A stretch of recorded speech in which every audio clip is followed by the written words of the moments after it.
This is way too fucking high, y'all. Ooh, this is way too high.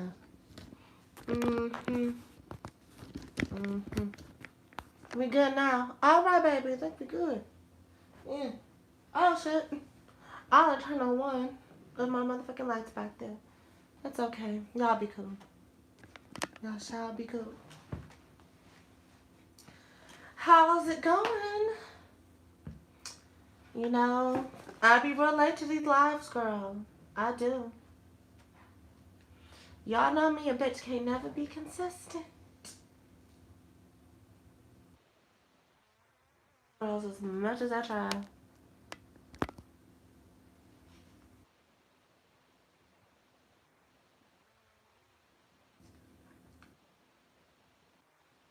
Well, to start off my little week, we're gonna give, of course, a few moments for people to come in.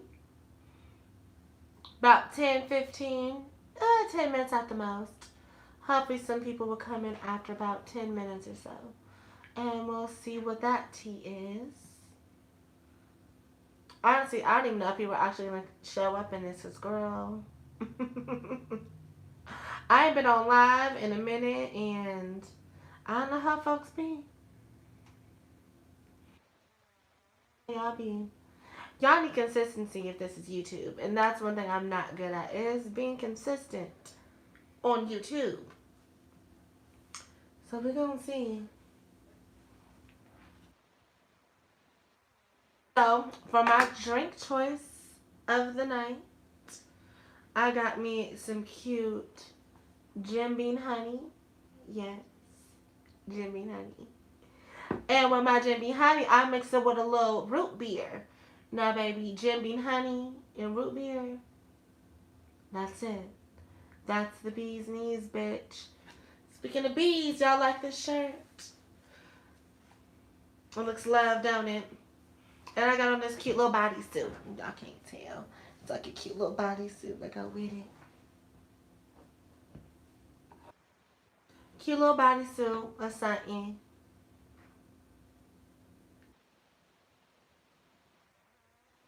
I need to go ahead and stop. I need to go ahead and stop drinking, y'all. I said I was gonna stop drinking for a while, but I didn't. It lasted a good few hours, girl. Hey, baby. Hey, Kingdom of Queen, girl. Egypt, hush up now, girl. Y'all, my baby, she in there going through. How you doing this Thursday night? I'm doing pretty well, actually. I'm doing pretty good. I'm tired as fuck. I literally had just gotten off work. Bitch, was no Ubers out and available, so I walked my happy ass off of work. Walked my happy ass to, from my job to home. But I'm literally right up the street, so it don't really matter. I'm like, maybe a couple blocks up, so walking was like nothing. Egypt, I will choke you out. I feel like I'm a whole parent talking to my dog, y'all. I can't never just hush up. But I'm doing good. How about you, girl? How are you doing? What's your tea? How's life been treating you? Because me, I've just been working and working and working. And girl, when I tell you I'm tired of working, bitch, I need me a break. I need me a break. I want to go home. I just want to sit at home for a little bit, relax, watch me some TV, catch up on my TV shows. And that's all I'm looking forward to, bitch. That's exactly what I'm looking forward to. I was actually supposed to have tomorrow off, which was going to be great because I was going to catch up on everything that I needed to. But, you know, some bitch at work quit, so I ended up having to go and pick up her fucking shift tomorrow. But, I mean, I guess that's more money in my pocket because I'm all about having a little more coin, baby. I'm all about having more coins. What's really going on with me? I just filmed my podcast yesterday for my Sipping with Siblings. I just did that with my brother. Our sister wasn't able to join in with us, but we got our Sipping with Siblings podcast episode 5 out. Go ahead, check that out on Apple Music, on Spotify. I said Apple Music, Apple Podcasts, Spotify, Google Play, all that shit. So I've been living for that.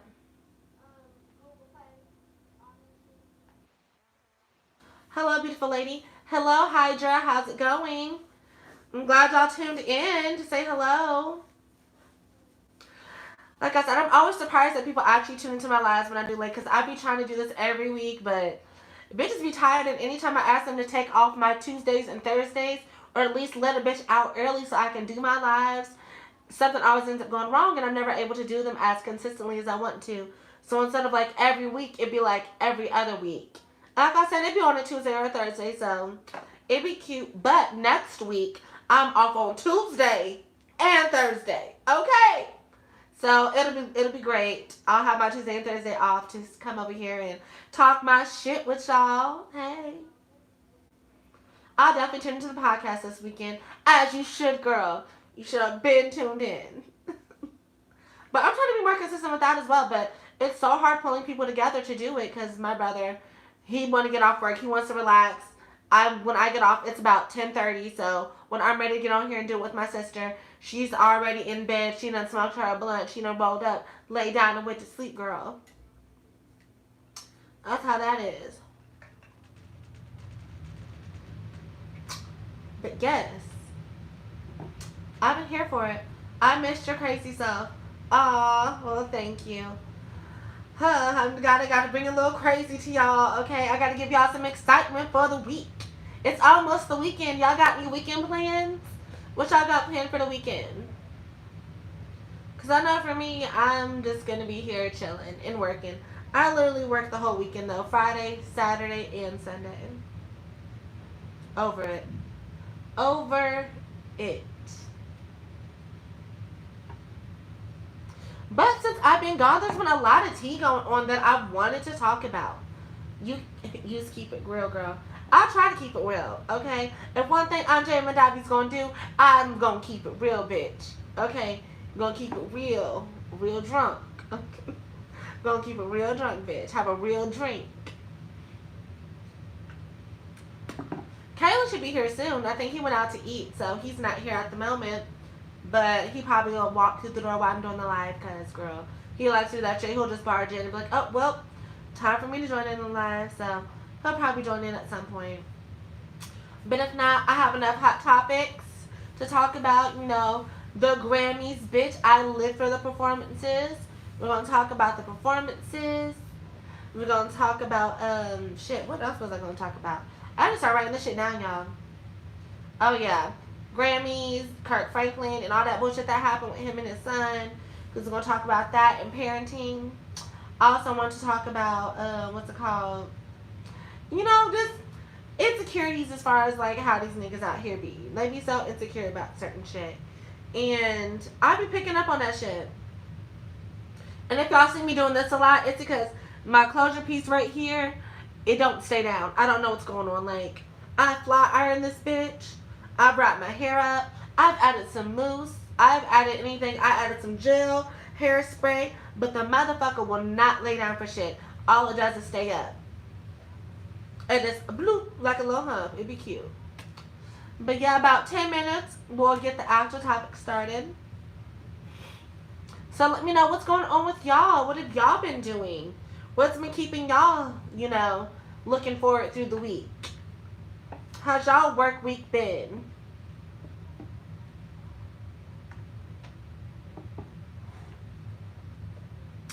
Because, bitch, honestly, for me, I'm honestly just now getting back into a good place. Because Monday had me fucked up. I don't know what it was. But out here in Indiana, it's been raining a lot. It's been real kind of dark and gloomy. It just hasn't been, like, super sunshiny like it was, like, in the previous weeks. So when I'm going outside, I'm like, oh, bitch, it's Monday. It's outside, it's raining, or it just got done raining. Everything is looking all gray. And everything is wet. It's just, ugh. Monday was a bad day. I just was just going through the motions throughout the day. I just did not like it. But, gradually throughout the week, like Tuesday, Wednesday, now Thursday, I've had some better days. So, I've been doing a lot better. My spirits are now up. I'm doing good with that way. So, I'm proud of myself. I'm proud.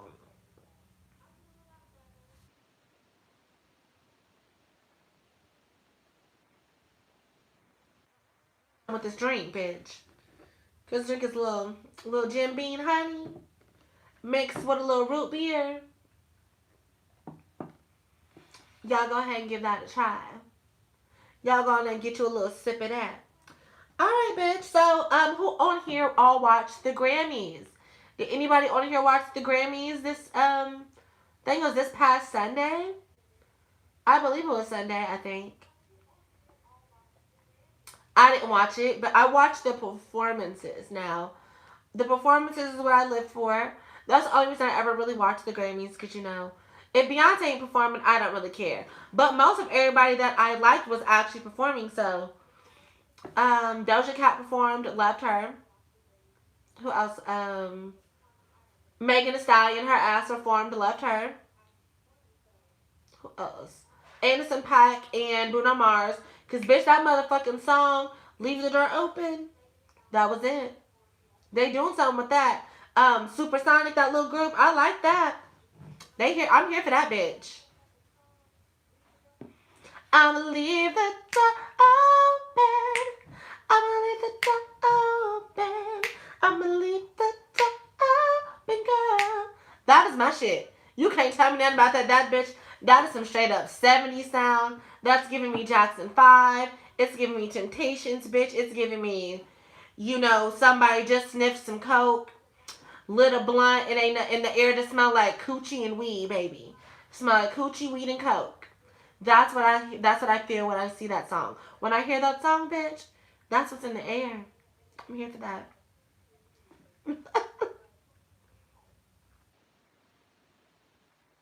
Yeah, I've been looking for it. But who else performed? I see Beyonce was there. She got her Grammy. She's now like the I think she like has the most Grammys in the fucking world or in America or whatever. Basically, out of any male or female artist, she now has the most.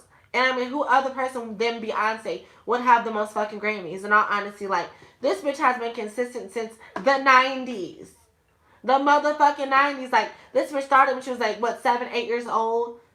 She's worked through this for like forever. I'm like, I'm not surprised. But bitch, her ass did get snubbed last year for Lemonade, and I feel like Lemonade should have won a whole bunch of shit, bitch. Lemonade was that girl, and they get that shit to Adele. Didn't appreciate it. But I had seen Megan and Cardi performed. I actually liked Cardi. Cardi, they performed WAP. You know, get that wet ass pussy. Now make it WAP, WAP, WAP. But the bitch looked tired. I love her. Love her to death, Cardi. You my girl. But it was giving tired. It was giving, I just smoked 2 blunts before I came out here. And I didn't think I'd be able to do all this. So I'm like, As far as like her movements was okay. The outfits was love. Her faces was love. Her makeup, her hair, everything that she was giving as far as like aesthetic wise was love. But as far as like her actual performance and her energy, it was very much lackluster. So I'm glad they had Megan Thee Stallion come out because Megan Thee Stallion came out there and set some shit off. She came out there with, I'm a freak bitch, haircut, these shit spits my weed, let me feel like a cheating like girl was spitting that shit. That's why I fuck with Megan because she's always spitting her shit. One thing Megan's gonna give you is a performance. She's gonna give you a performance, she's gonna give you a look. And she's gonna give you some bars.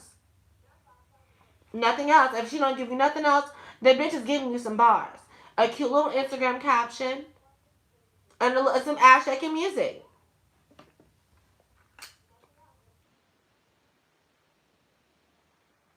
Did y'all not watch the Grammys? I mean, y'all get into the Grammys. If y'all don't even actually watch it, y'all at least need to go back and actually, just watch the performances and watch kind of just like the moments from there that was like the biggest moments. But other than that, you ain't even gotta watch the whole motherfucking thing because I know I didn't. I just basically watched the highlights from it because girl, wasn't nobody finna sit through the Grammys like that. That was a lot going on. Mm-mm. But also Miss Doja Cat, Miss Doja fucking Cat. She did what needs to be done. Cause I will give it to Doja. Lately, I feel like she's got a lot of star power. Cause this bitch knows how to set some shit off. If Doja Cat don't give no, she is a star bitch. That bitch is going to give you something. She's gonna give you the outfit. She's gonna give you the outfit changes. She's gonna give you a cute vocal. Cause I actually think that Doja Cat can sing. Like if she does a little more training, I feel like she can do a cute little R&B track.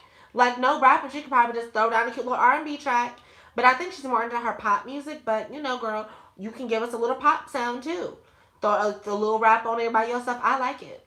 She can do it. But yeah, she was giving this long ass ponytail. She was giving this skin tight outfit. She looked like a dominatrix. And that shit was sexy. She performed Say So. Was it Say So? Yeah. Didn't need to notice the punches start to roll with. I got to keep you focused. Why don't you say so?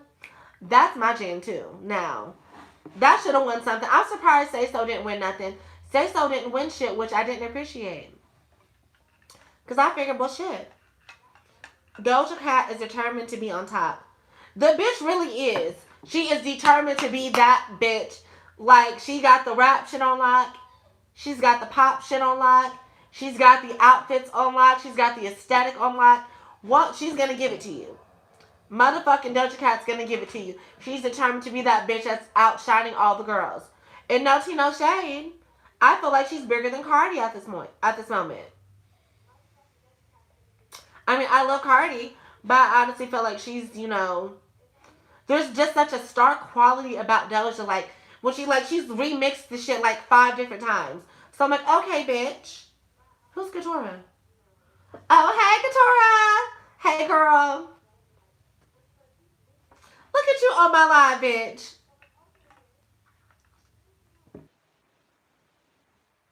Taylor wasn't going to be here. Your ass could have came and been my co-host, bitch. Could have been my fucking co-host. But yeah, Doja Cat, she's gonna give it to you. Like, regardless, she's gonna give it to you. Nicki will forever be the queen, though. I don't care. Nicki is always gonna be that bitch. She will forever be that bitch. But she's not giving vocals like Doja. I'm gonna say that. She's not giving the vocals like Doja's giving it. Okay, because once I heard Grand Piano by Nicki Minaj, it was over.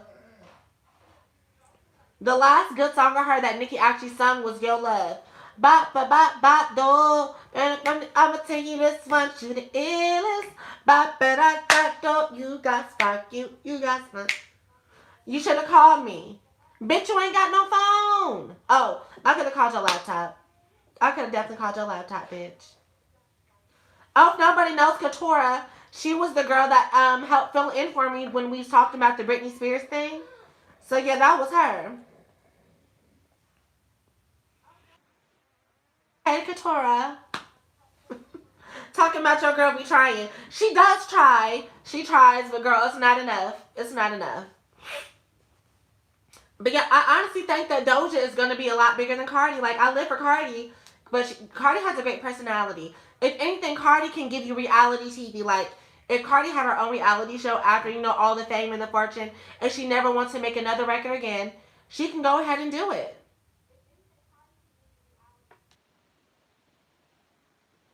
She can definitely go ahead and just do reality TV. The journalist? Perry Morgan, what do you mean the journalist? What journalist? But yeah, Cardi's always gonna have that like spot as far as like, in our homes, like, bitch, if she don't make another record, she can always like be a character on a sitcom, something, bitch. Like, Cardi's gonna give you TV. Cardi's always gonna be able to give you TV. If she makes no more music. But Doja, bitch, Doja's gonna give you, I feel like Doja, I don't want to say she's the Britney Spears of rap. Cause that's like, but she's just giving what the girls haven't gave before. She's giving choreo, she's giving vocals, she's giving, like, she's giving it to you. She's giving it to you. And body. When I say that motherfucker's bitch's body is snatched. Oh, the journalist. Oh yeah, Katora, she's a journalist. She's a journalism major. Mm-hmm. Ain't that right, girl? Go ahead, get your journalism, what is it? Your journalism degree.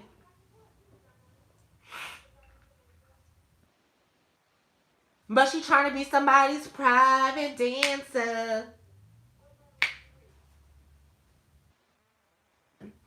But yes, the one thing I was mad about for the Grammys is the fact that, bitch, my motherfucking bitches, Chloe and Halle, they didn't receive shit. That's one thing I'm pissed about. Because Chloe and Halle, those are my girls. I live for Chloe and Halle. Like, Ungodly Hour. Ungodly Hour got me through motherfucking quarantine. Like, all of their live performances that they did, they was doing shit in their backyard. They were doing performances like for Tiny Desk. They were doing performances for the VMAs. They were doing performances for the BET Awards. Like, these bitches did performances on performances on performances, and they didn't receive shit. I feel like they was gypped.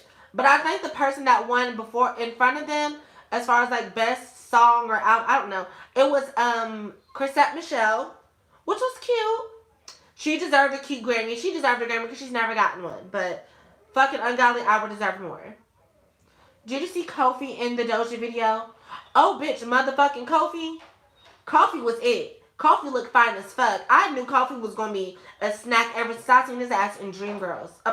Not Dreamgirls, but Girls Trip. Bitch, I know said Dreamgirls. But ever since I seen him in Girls Trip, bitch, that motherfucker been fine. He is fine now. Especially with that motherfucking grill, baby. That grill on him was sexy as fuck. And Holly was at least acknowledged. Yes, they were at least acknowledged, so clap, clap, bravo. That was at least acknowledged. Because if they wasn't going to be acknowledged at all, I would have been pissed. Because, like, who the fuck you know wasn't, and this is how we do, this is how we do it, this is how we do it. Like, bitch, Do It was, like, at top of the summer, bitch. Do It was that song. I'm so mad they didn't win nothing, though. I'm so pissed. But at least they were acknowledged. I will give them that. By the way, I see there's 2 likes and there's 6 people in the chat. I see there are 6 people in the chat, but only 2 likes. Make it make sense. Make it make sense, girls.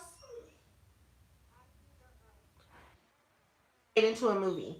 Oh, bitch, yeah, that'd be a good little like if she would have done a cute little like Michael Jackson, Beyonce type deal, like as far as like making like a visual out of the thing, like making a cute little short clip, like what is it called? Not a music video, but something that's longer than like a little short feature film. You know, a cute little 10 minutes, 10, 12-minute video. That'd have been cute. But I don't know for Streets, because maybe Streets wasn't that song for that though. Maybe she had a different song. I would have been here for it for a different concept of that. But I did love it. It was a great video.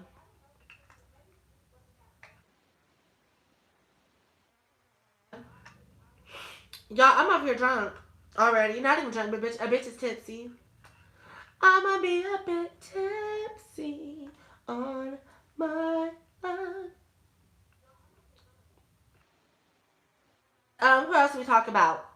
Okay, Chloe and Halle got acknowledged. We talked about Beyonce Grammy. Oh, Megan Thee Stallion's actual performance. Megan Thee Stallion, that bitch was showing ass on ass on ass. If that bitch don't do nothing, she's gonna make that ass clap. If she don't do nothing, that ass will be shaking and jiggling until the end of time. And I'm so motherfucking here for it. Because that bitch came out there with Savage and was killing that shit. That motherfucker may have been lip syncing, but the way she had that mic right there, I'm savage. Like, you couldn't tell she was lip syncing because that bitch was spitting so hard. Live it. Kirk? What you mean, Kirk? Oh, yeah, we're going to talk about Kirk Franklin up in here soon. Mm-hmm. Yeah, we're going to talk about Kirk Franklin after this. But motherfucking Megan, and they also did a cute little tribute as far as like the girl tap dancers. If y'all know who the Nicholas brothers are, they did a tribute to the Nicholas brothers because they're the ones who I think they were like considered the world's famous dancers. They were brothers and they were tap dancers back in the early, I think like 40s, 50s or something like that. And they used to tap dance and did the whole drop down to the split, drop down into the split, drop down into the split, like. And that's what the girls did as far as the Grammy performance for Megan's Savage song, and I fucking lived for it. Megan showed out. I was pleased. She did. Megan's always going to give you a show. That's why I'm so mad at fucking quarantine, because I missed out on a Megan Thee Stallion fucking concert. Do you know how lit a Megan Thee Stallion concert would have been? A Megan Thee Stallion concert would have been so motherfucking big. Everybody would have been hyped. Everybody would have been drunk. I would have had a cute look. Like, bitch, would have been in there getting it. I'm a savage. Ashy, bougie, rich. Like, bitch, we would have all been in there hitting that shit. I was thinking the same hashtag the Nicholas Brothers. And literally, I had just watched, what was it? Sorry, y'all. My weave is itching and I gotta get between this track. But I was literally just watching introducing Dorothy Dandridge the other night. And you know that, what's her name? Dorothy Dandridge is married to, I think, Harold Nicholas. Yeah. She was married to one of the Nicholas brothers. So, fun fact, Black History, even though Black History Month is over, but I can still give that to y'all because Black History Month and Black History should be taught throughout the entire year, baby. But how Beyonce show up and not jump on stage with Megan, that was the moment. Bitch, that would have been a motherfucking moment if Beyonce did just like come out of nowhere and surprised her.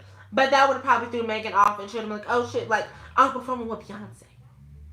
But you know, I feel like Beyonce's fucking over the Grammys in all honesty. Her whole demeanor about the Grammys is like, y'all shaded me last time. Don't ask me to perform this time, bitch. Y'all shaded me with my last album. Don't sit up there and shade me, not give me the awards that I deserve. But now you want to sit up here and ask me to perform. She said, fuck them. Fuck you bitches. Fun fact, Black Women's History Month. Yes. Okay, fun fact for Black Women's History Month because it's still Women's History Month for March. Dorothy Dandridge, if y'all don't know who Dorothy Dandridge is, she was the first Black woman to be nominated for an Oscar. She didn't win, but you know, she was the first Black woman to be nominated. So that's T, yeah. But I think Hattie McDaniel got it. Yeah, Hattie McDaniel won the first one. Mm-hmm.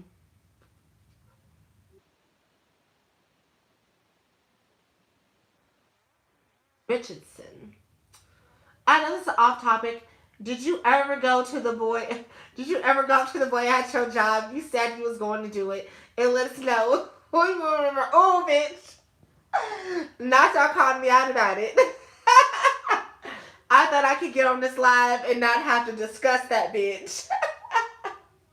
But I did. I did. Yep, I'm giving y'all a cute little history lesson. But I mean, it didn't go as I had planned. Okay, so this is what had happened. So I'm gonna backtrack because of the fact that I did promise to give y'all some tea about the boy I was talking to about last week. Actually, it was like 2 weeks ago, I think.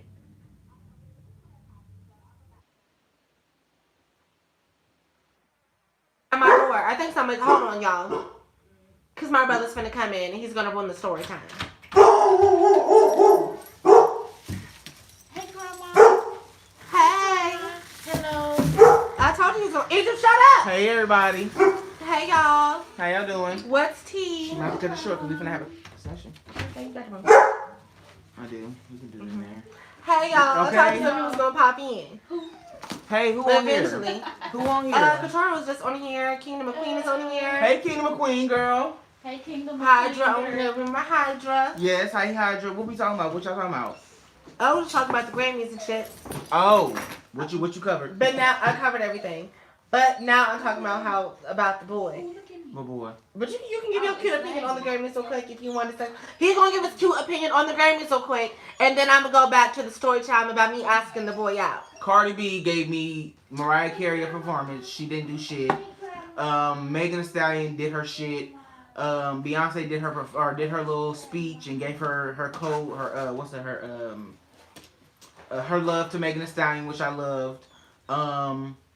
Chloe and Halle got snubbed 3 times for all 3 of their little nominations. I let the ass know. Whoever the fuck won did not deserve to win because It Chloe was and Chrisette Halle. Michelle.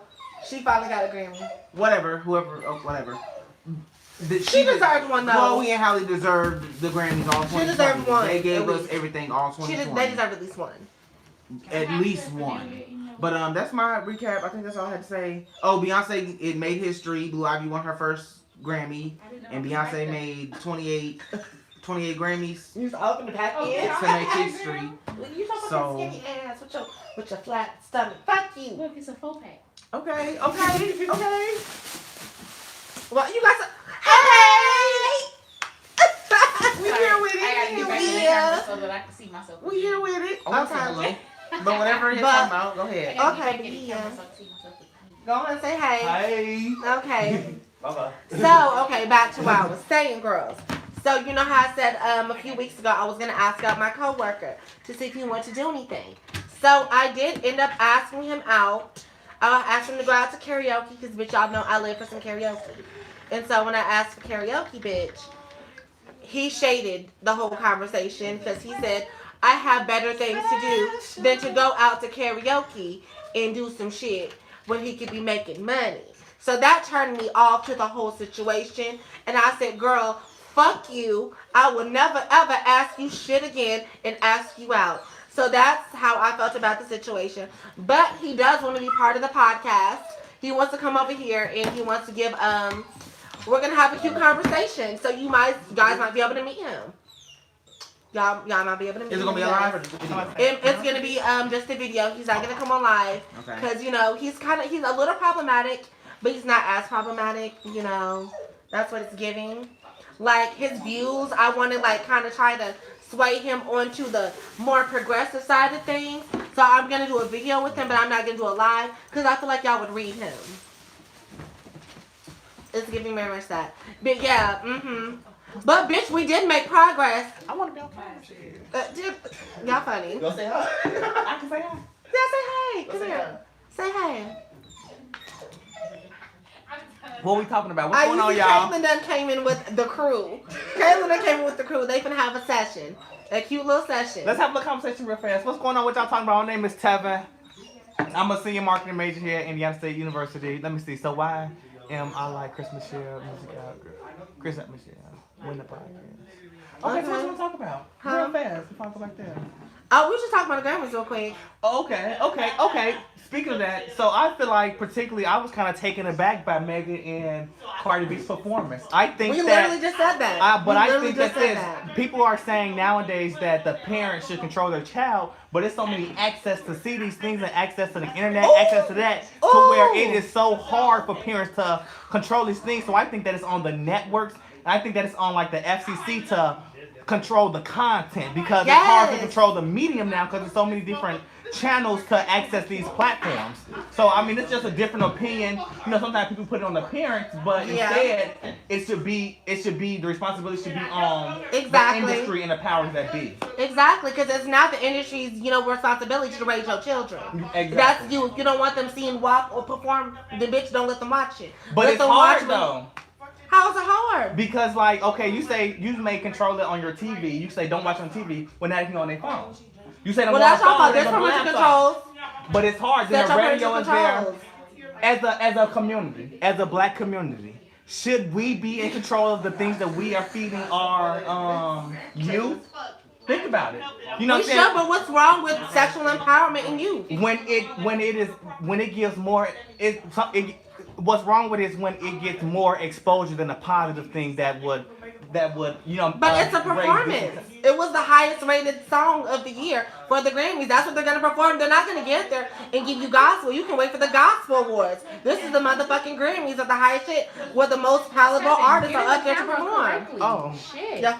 Well, yeah, you're right. That is one of the number one songs, and I'll give you that. But then think about that, how that could be like a bad thing as well. The number one song, WAP, is promoting, like, you know what I'm saying, pussy and sexual promiscuity. It's not promiscuous. Who knows? They just said you got a good WAP. Bitch, that don't mean you give your WAP to everybody. They didn't say that. If you can have your WAP for your man. They're not saying you got to go out there because there's a lot of men out there that they don't give the same contradictions to and restrict their views on shit in certain songs. Because I bet you next year they might perform Throat Baby on the Grammys. Who knows? That's talking about too much. You brought up a good point. I do think that, you know what I'm saying, it is a double standard because we do say that women should, you know what I'm saying, change the way the content of their music, but not necessarily men. But my standpoint is across the board. To build better citizens, to elevate our community, I think that we do have to come with it with a certain kind of Je ne sais quoi. Like how it was in the old days. You know, in the old days they used to say so much sexy stuff, but it used to be. But they used to have more. But also just as right, just like "Freak Like Me" by Dina Howard. Who is that? You don't remember "Freak Like Me"? How it go? I want it into the day, all through the dark. I want it woof all through the night, through the early morning. And she was on the bed with a bed spinning and whipped cream and booty shorts. When did that come out? That came out in the 90s. Lil' Kim was out in the 90s. I think maybe Lil' Kim and Foxy Brown was the catalyst for things going really explicit and vulgar to where the women felt like they had to really act and perform to the man's preference, which I think goes back to us living in this patriarchal society. But I feel like just because you live in a patriarchal society, you're taking that ownership of your womanhood and your sexiness, and you're being empowered by versus the men who would go out there and talk about how they're gonna slut you out on records, and you take that same energy like I'm a woman and I can talk about the same shit too. Why can I talk about how I'm gonna slut this nigga out? Why can I talk about how he's gonna come over here, break my ass down like a pound, and I send him back to his girl? Why can I talk about that? I think that, like I say, on both sides, my standpoint is on both sides the content should be monitored. You know what I'm saying? They words should be better, like, you know what I'm saying, put out. They could bring a little more je ne sais quoi to it. But far as the men, I mean, whether you look at it, whether you look at it as what the men saying or what the women saying in their songs, it's still degradation of our community. It's still degradation, whether it be the woman themselves or the man. Because I think it's a fine line between being sexually promiscuous and, you know what I'm saying, promoting self-confidence, self-reassurance, and then but they're not saying go out and fuck a lot of people. You don't have to say that. You don't have to say it for it to come off that way. But if you're a parent, whatever you instill in your child should be that. No artist should be able to come into your home. You know, as a kid, it's hard to. You know, as a kid, it's hard for your parents to control you. That is true. But just because I heard Lil' Kim talking about sucking dick. Just because I heard talk about Lil' Kim sucking dick, don't mean I was out there just over here sucking dick. You right. I may have liked the freaking music, but that doesn't mean I was out here doing the things that was being said. Right. I just like the music. Exactly. Now watch. Now let me bring this full circle. Lil' Kim influence alone does not make somebody want.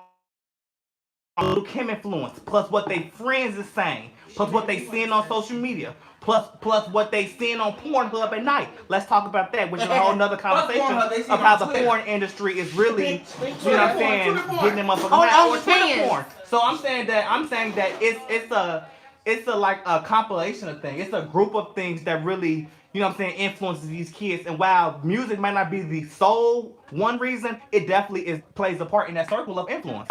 It does, but I mean, okay, that's why you need to regulate what your children should listen to in your home. Once they leave your house, you can't tell them what they can and can't listen to. Would you agree? Because they can find ways. But while you're in your house, no, you're not going to watch BET Uncut After Dark. No, you're not going to have access to Pornhub. No, bitch, let me check your Twitter. But depending on how old they are, they have a fucking phone. So depending on how old they are, they're going to have a phone. So whether you...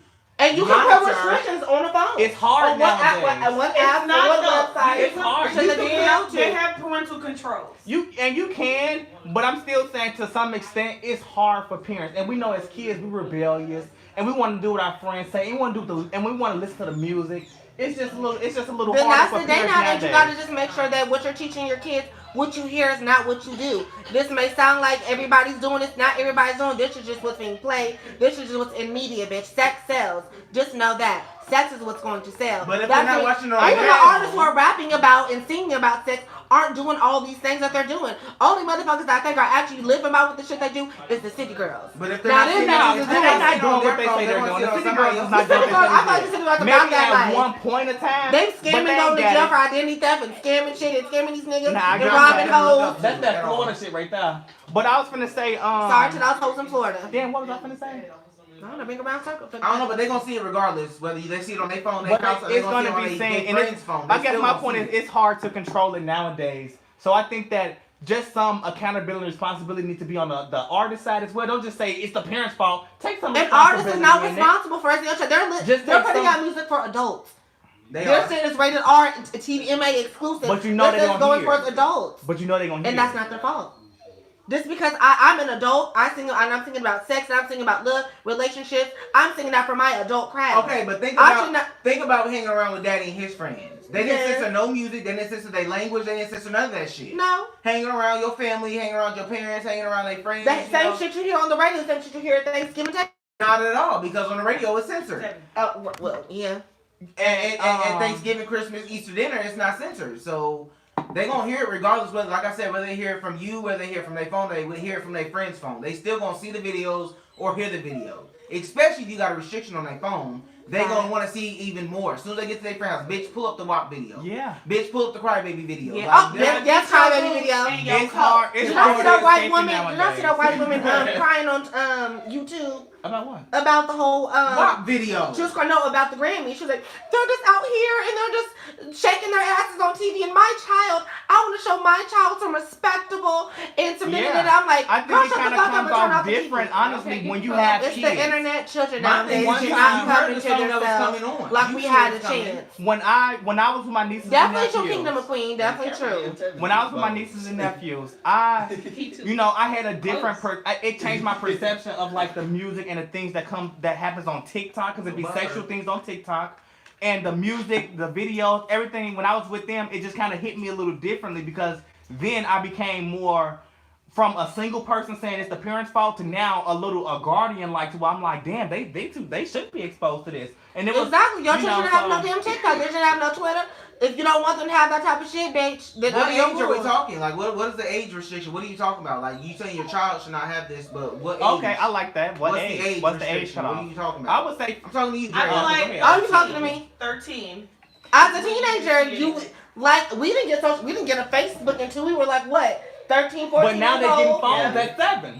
Huh? They got phones They at get 7. phones and tablets at 7. Then you need to get A you tablet a. at 3. That's why these motherfuckers need If crickets. you're still at 7, Get you a you cricket need phone for your restrictions. child where you can call me and I can call you. You don't need to be on social media. Get you a phone for your child where they can call you. When I Call the was contacts young- in your phone. Make sure that it ain't got no Wi-Fi. It ain't got no what's it called? No calls where they can get on the internet, shit like that. Get them a regular flip phone, bitch. When I They was still young, got I them had out there. Firefly and it had 2 buttons. Mom and Dad and me, menu. There you It's go. 2021 There now. you Next go. year be 2022. Those fly for cry and crickets is only gonna make I'm about to say, your get you a child cricket. feel insecure when he around his friends, because they got the iPhone 12s, the And iPhone you got a 11, cricket. and you got a cricket, and you can only text Well, bitch, and receive it's messages. called- from you it. got- Now my child you got is being iPhone 12 bullied, money. okay? Now they going to be. You got iPhone 12 money. Well, now you have to decide Okay, but as think a about parent this. whether or Ooh. not you want your kid Kingdom to look of cool Queen. or You just be brought up a really good amazing. My point. mother had no idea I was watching BET Exactly. Uncut, and She I made a love good point that even to the extent when people Thank when you. parents try, the kid is still gonna They're go still gonna around. find They're out still a gonna way. find out a way. They still need to So be that's able why I to say the speak. artists in the industry need to take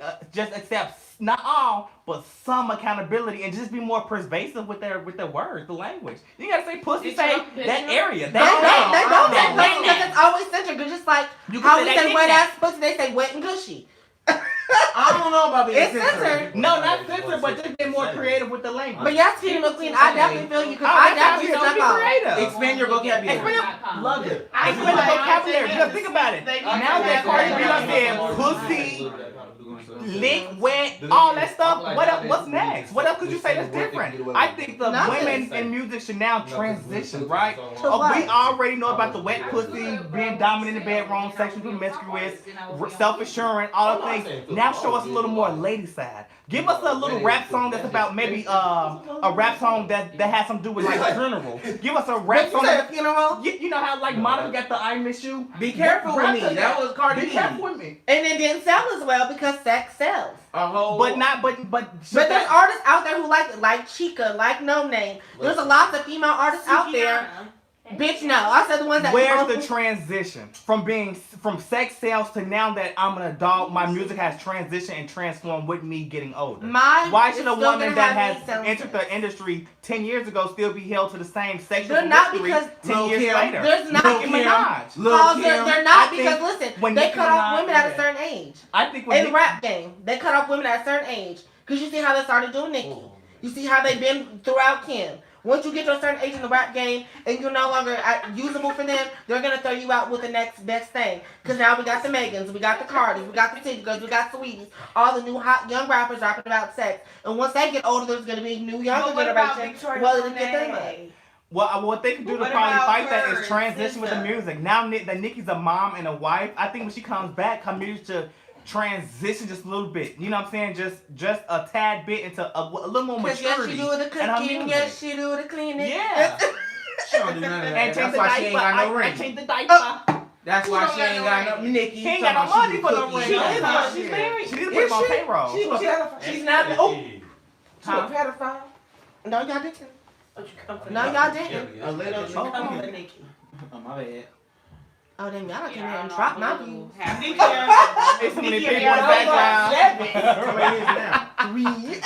Sorry, y'all. We out. Okay. But y'all definitely gave me Right, good tea. because Like this fool, yeah, y'all better give me good tea. Yeah, I like it. You have to come back out. Yeah, I got the conversation. You got good You know, conversation. look, I had a podcast before. No, you didn't. Yeah, it's called and you had tons What's of Really views. Happening. Yes. How many? Why did you tell me? And not you didn't tell me after you got my number that you was coming to my house. You ain't invite me to TJ Friday, but I got your number. I wasn't at TJ Fridays. I know. I never realized that once I got there. I never realized that once I got there.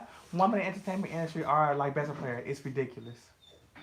Explain that a little more. Yeah. So I'm only 5'5", so that's over my head. Yeah. Okay, yeah. So explain that a little more, King Queen, because I want to know what you had said. Just, I look good on camera. I'm trying to peek over there, because I'm peek in at the the fine same time, but ass bitch in the bed. every time I look over there, I see my head turn sideways, so I'm just trying to look at the camera. Okay, you said looking. Oh, he love you some camera. But yeah, y'all, I feel y'all. I definitely feel y'all. We got C's in the back. Okay. Bitch, they rolling up on the side bed. Sleeping all that. But yes, that's a good I was waiting for y'all to get. I'm glad this Andrea motherfuckers to give me a in good But I question. really do think I I was can waiting for the next have question. paraphernalia on camera. I can No. have paraphernalia on camera. Oh, I'm rubbing my As long as nose. it's already rolled. They might flag me. Yeah. Actually, probably because I don't know what state That's what I all live the in. guns on you. Andrea, what's the next topic question? Oh, bitch. Oh, well, bitch, hold on. What was I talking about? What was my next thing? Oh, we was going to talk about Kirk Franklin and his son. Anybody Are you got... with me? Okay, can I Oh my yeah, opinion we first? got Hold on. We got to describe what's going on. Go ahead, describe what's going on. So, Recently, recently... bitch nigga, are you with me? Bitch nigga. I cannot. So, I have recently seen... Oh, my God. This one piece of hair, bitch. It's not fucking with me. Okay, so Kirk Franklin, if y'all had heard... Wait, what'd she say? He cussed out his As son. far as age, they have like 20 years. Oh, yes. yeah. There's definitely an age range when it You comes to gotta women rappers. reinvent yourself. That's what I think. You gotta reinvent But yourself. I think it's different because with men, they can reinvent themselves or not. They don't have to Women reinvent can, too. themselves. You just gotta Because look stop at that. trying to Jay-Z sex and just put movies. out 444 a couple years ago. Motherfucking niggas can come back and jump on the track and they be like, ooh, old school with the new school. But none of the older female rappers have been able to come back. Like Queen Latifah's not rapping no more. MC Lyte not rapping no more. Foxy not rapping no more. Because Kim the industry isn't changed selling so no much. more. But they And that's transition. women. They transition into other lanes. But why do they have to transition to other lanes? Why can't they come back and be a mature woman who's rapping? Because the But style, men the can- style that they're rapping, nobody wants to hear the style that they're rapping. The way they're rapping, it's a new day It's a and new age, era, and it's and it's a new sex, flow. like you The said. flow that they're giving is not It's the dated flow now. that it's not the flow that the kids want these days. So the shit that y'all is giving now, what y'all was giving back then, y'all come back with the same shit. It's not the same. So they can't basically they can't change with the times. Right. That's what it is. Or they don't want to change with the times. Explain the Kirk Franklin piece. Okay, so Kirk Franklin piece. So Kirk Franklin and his son had gotten into it over the phone, and his son, I think his name was like Carry On, had released the audio tape to it. So in the in the motherfucking tape, he had called his son a bitch ass nigga, had threatened to stick his foot up his ass, was cussing him out, and of course the son was like, I dare you to, and he was like, what? I will break my foot off up in your ass. Also, just basically cussing the son out, and basically the son had went on Instagram and had said that this is something that him and his father had gone through for a long time. They've always had a toxic relationship, and shit's just, it's always been like that, and he's always been verbally abusive, but we only got that second clip. We don't know what was said before that. We don't know the actual relationship. We don't know the tea, but we did get was that clip. And I want to know what y'all think. Do y'all think, that was very Christian-like of him? Do you feel like just because, he's a father, he can say anything to his son? How are y'all relationships with y'all parents? Are they able to cuss your ass out like that? Go ahead, Tevin. Okay, so I'll go first. Go ahead. Okay, man. Go ahead one more time. So my thing is, first I'm gonna bring it out to a larger conversation. Why the fuck when are religious people religious until it's time to be religious? I just feel like this was a missed opportunity for Kirk Franklin. For years, he's been prophesizing the grace of God being extended to him and others and extending that love from the grace of God. But yet, when it comes time for you to extend that love to the son that you seeded, okay, you didn't do that. I feel like this was a time for him, even if him and his son had disputes publicly, because of the brand that you built, extend that grace to your son. Be more nicer to that boy. We all got that. because that One although family he's member. 33, Yeah, that's still a that's young hurting boy. He's still That young and one hurting on the family inside, member. even though it's 33. He's So I fucking feel like 36. He's 33. 36, Yeah. 46, He's going to be 56. 33. He's going to I be still 33. feel like Either that way, Kirk he's Franklin 32 about should to have be brought in that 33. religiousness And that he's he trying to preaches make to all of his dad us look and bad. made it right for his son. Yeah. And I come from that view because I didn't have a father in my life. And you know, so for some, like I said, I just think it's like almost a contradiction or hypocritical for someone so religious and prophesizing the love and grace of God That was a to moment not of weakness. extend that You can't that judge grace people and your love to child. the child. He's hurt. He just wants love. I have two views. Okay. Mama First did this. view is sometimes a nigga just gotta express himself. It's an expression. Exactly. So when you're going off on somebody like that, it's something that's either built up or something that needs to come out, and it's an expression. Cussing is not. I mean, it's an expression. So they're gonna say what they want to say. They're gonna say how they want to say it, and usually in the matter, they're not being recorded, so they don't. They're not They're not censoring gonna fuck themselves. themselves. Mm-hmm. Another thing is the other side is that he is a public figure. He is somebody that's in the Christian base, and he is somebody that's some people look up to. Yes. But then again, he didn't know he was being recorded. So therefore, him expressing himself was basically what's it called when he was exposed? He was exposed for the trade. He was exposed, and he shouldn't have been exposed. That conversation should have been between them two, and that's it. Yes. But then again, family matters should always else. be in the if you family. listen He to has the freedom of background, speech like everybody else, and you always have that one family member who pushes your buttons or tries you, and sometimes you have to get with them. and if you listen to the background, Kirk Franklin sounds like he has a hype man in the back just laughing and giggling and thinks the shit's funny. Like it's the situation. You Was said he serious got a hype situation. man in the background, It so he got wasn't a somebody hype man. hyping him I up think it was and like he's his showing wife out or in front of a something. friend. It was somebody in the back. It was laughing. somebody in the it background was another laughing. And he's family showing member. out in front of them. Is what you're telling me. No, it was another family member in My agreement. I just feel Because have like you ever been on the FaceTime with your mama and y'all cussing out somebody else? Go ahead, E. Same thing. yeah, I just feel like people put Christians on a too high of a pedestal. Like these people They are put still, themselves on there.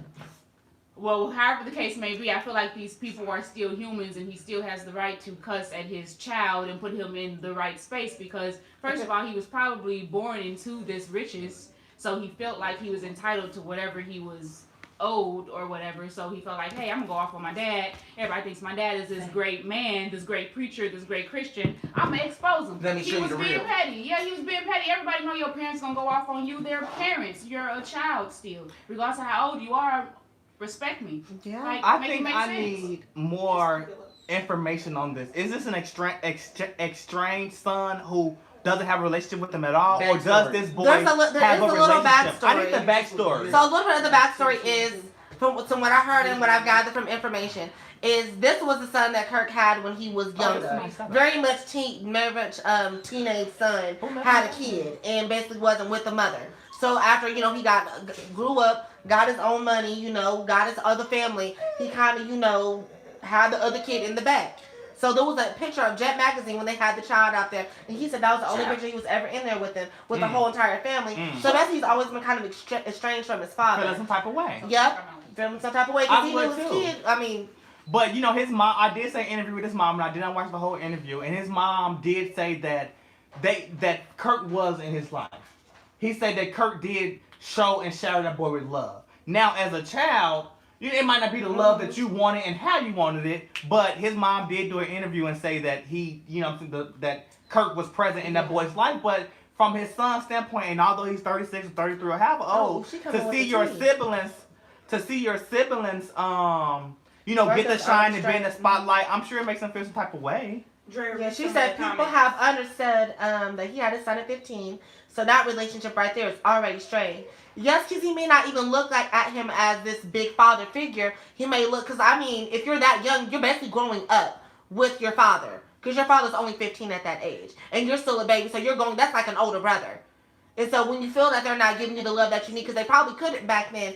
Because I did see that his sister from his new wife was also coming in talking about how she never experienced that stuff with them. But even with siblings, you experience different relationships with your parents. Mm-hmm. So, you grew up with a teenage father, and then she grew up with after he already had the money. So, bitch, you can't tell me about my relationship with my daddy and how strange it is and what your daddy was doing as a fuck nigga back when he was raising me and left my mama going off to tour. And that doesn't make it okay. And It doesn't make it okay. I think that he has to bend this religious man, make it equal, make it right with his sons. Even though I still hold him to that standard of a Christian because of what they prophesize and what they put out themselves. And just as a Christian that I am, I think that he should make it right and be forgiving. I do feel like the son pushes Kirk's buttons because the son knows the relationship. The son knows what the fuck has happened. The son knows that they don't have this tight ass relationship, so he pushes his buttons multiple times until he wants to go off on him. Have y'all seen y'all Black Ink crew with Sky and her son? Oh yes. I feel like it's kind of that situation. Like he pushes her buttons to the point to where she wants to jump on him. So I understand the situation that you had the boy at 15, y'all grew up together, but She don't like me. I don't know. That's not. She's not in the what's it called? The sister, Kirk Franklin's. Yeah, because it's not. That's you, bitch. Like she coming for me. But yeah, I feel like it's a whole different story that we're not. It's a backstory that we're not getting. Yeah, we're not getting. And all we're getting is audio from him cussing it out. There's and no. And he should have never put the business out there. Because family business should never be pushed on social media. But I mean, as far as like because his father's famous. So everybody's gonna back behind him regardless. So you feel like this may be your only chance at getting your point across. You may be this the only way to go back at your father because he's got all this money, he's got all this power, he's got all these fans. So regardless, you're always gonna be looked at as, oh, you're just trying to ruin your father's career. But that's not doing nothing but pushing more buttons. Like you know who your father is, you know what community looks up to him, and you're just pushing the buttons until he snaps. Push the goddamn because of his fame and shit, you want him to act out. You want him to come out of character because of who he is and what he's known for. And then Kirk went on the Tamron Hall show and kind of did like what's the thing when they try to make it better or something like that? They try to like he PR stunt. He went on the Tamron Hall show to kind of do press and PR and kind of like smooth the situation over, explain his side of the story, which I kind of felt like was unneeded.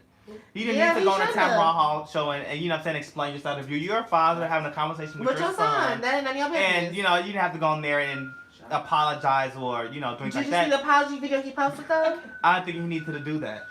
He did the video, but he apologized to his fans. He didn't apologize to his son. He didn't apologize to anything that he said. He said, "I'm sorry to my fans that y'all had to hear that." Not apologizing for what he said and how he said it. And then again, that brings me back. Where's that Christianity in that situation from a God-fearing man? Apologize to your hurt son. Even though y'all did have this heated argument, he did all of this. More people see through that and understand that he's really crying out for your attention. He's doing this because this is the only way that he can get his father's attention is to go to the press. Because obviously, when he tried it in the background and doing the back scenes, it didn't work out. So I feel like Kirk Franklin's son is really crying out for crying out for help, and just want his father's attention and want that same love that he gives his children that is in the spotlight. 100%. This incident opened up a conversation, and many were triggered, myself included, on how people were saying it was okay. I don't want anyone to talk to me in my life like that. Facts, because honestly, if my father would speak to me like that, I mean, me and my father, we have a good relationship. Is it great? No. But is it good? Yes. But if he called me and we had an argument, he would not cuss at me like that, and I would probably just hang up. No tea, no shade. If my father called me and cussed me out, I'm hanging up. You're not doing that to me. I'm grown as fuck. I'm your kid. You're not going to speak to me like that. I'm an adult. I can tell you that hurts my feelings. That is verbal abuse to me. You don't need to talk to me like that. Just how you would want me to talk to you like that as your child. Because there needs to be a respect there. As me being your child and you being my father, I need to respect you and not cuss you out. And as me being your child, you need to understand there's a respect there and you need to not cuss me out. Because a lot of parents get, this whole idea, the fact that their children are they own their children. That their children are not individual creatures.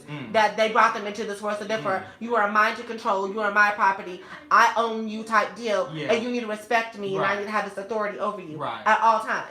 Yeah, as far as that, I think parents are only facilitators of a child's development and life growth. Parents, we're supposed to, well, I'm not a parent, but parents should, ideally, I guess, pour into their children the things in which that they learned during their lifetime. But I more so wanted to say that, well, in my household, you kind of spoke on how well was your father. Well, my mom was a little I grew up with a father, Honestly, I did. He was a stepfather. You know what I'm saying? He was there all of our lives, but I didn't respect him, so it just wasn't, that fatherliness just wasn't there. Yeah. But you know what I'm saying? My mom, she wasn't the type to like grow up and cuss or something like that, because she's kind of passive aggressive. She may snap a few words, and then it may be a little passive aggressiveness, or we'll be cool. You wanna go to the store? You wanna go to the mall? Yeah. And now we back cool. But I didn't grow up getting with snapped that verbal. On. Yeah, no, not I kick you. No, we didn't. And neither did but I said, because my dad's wife now,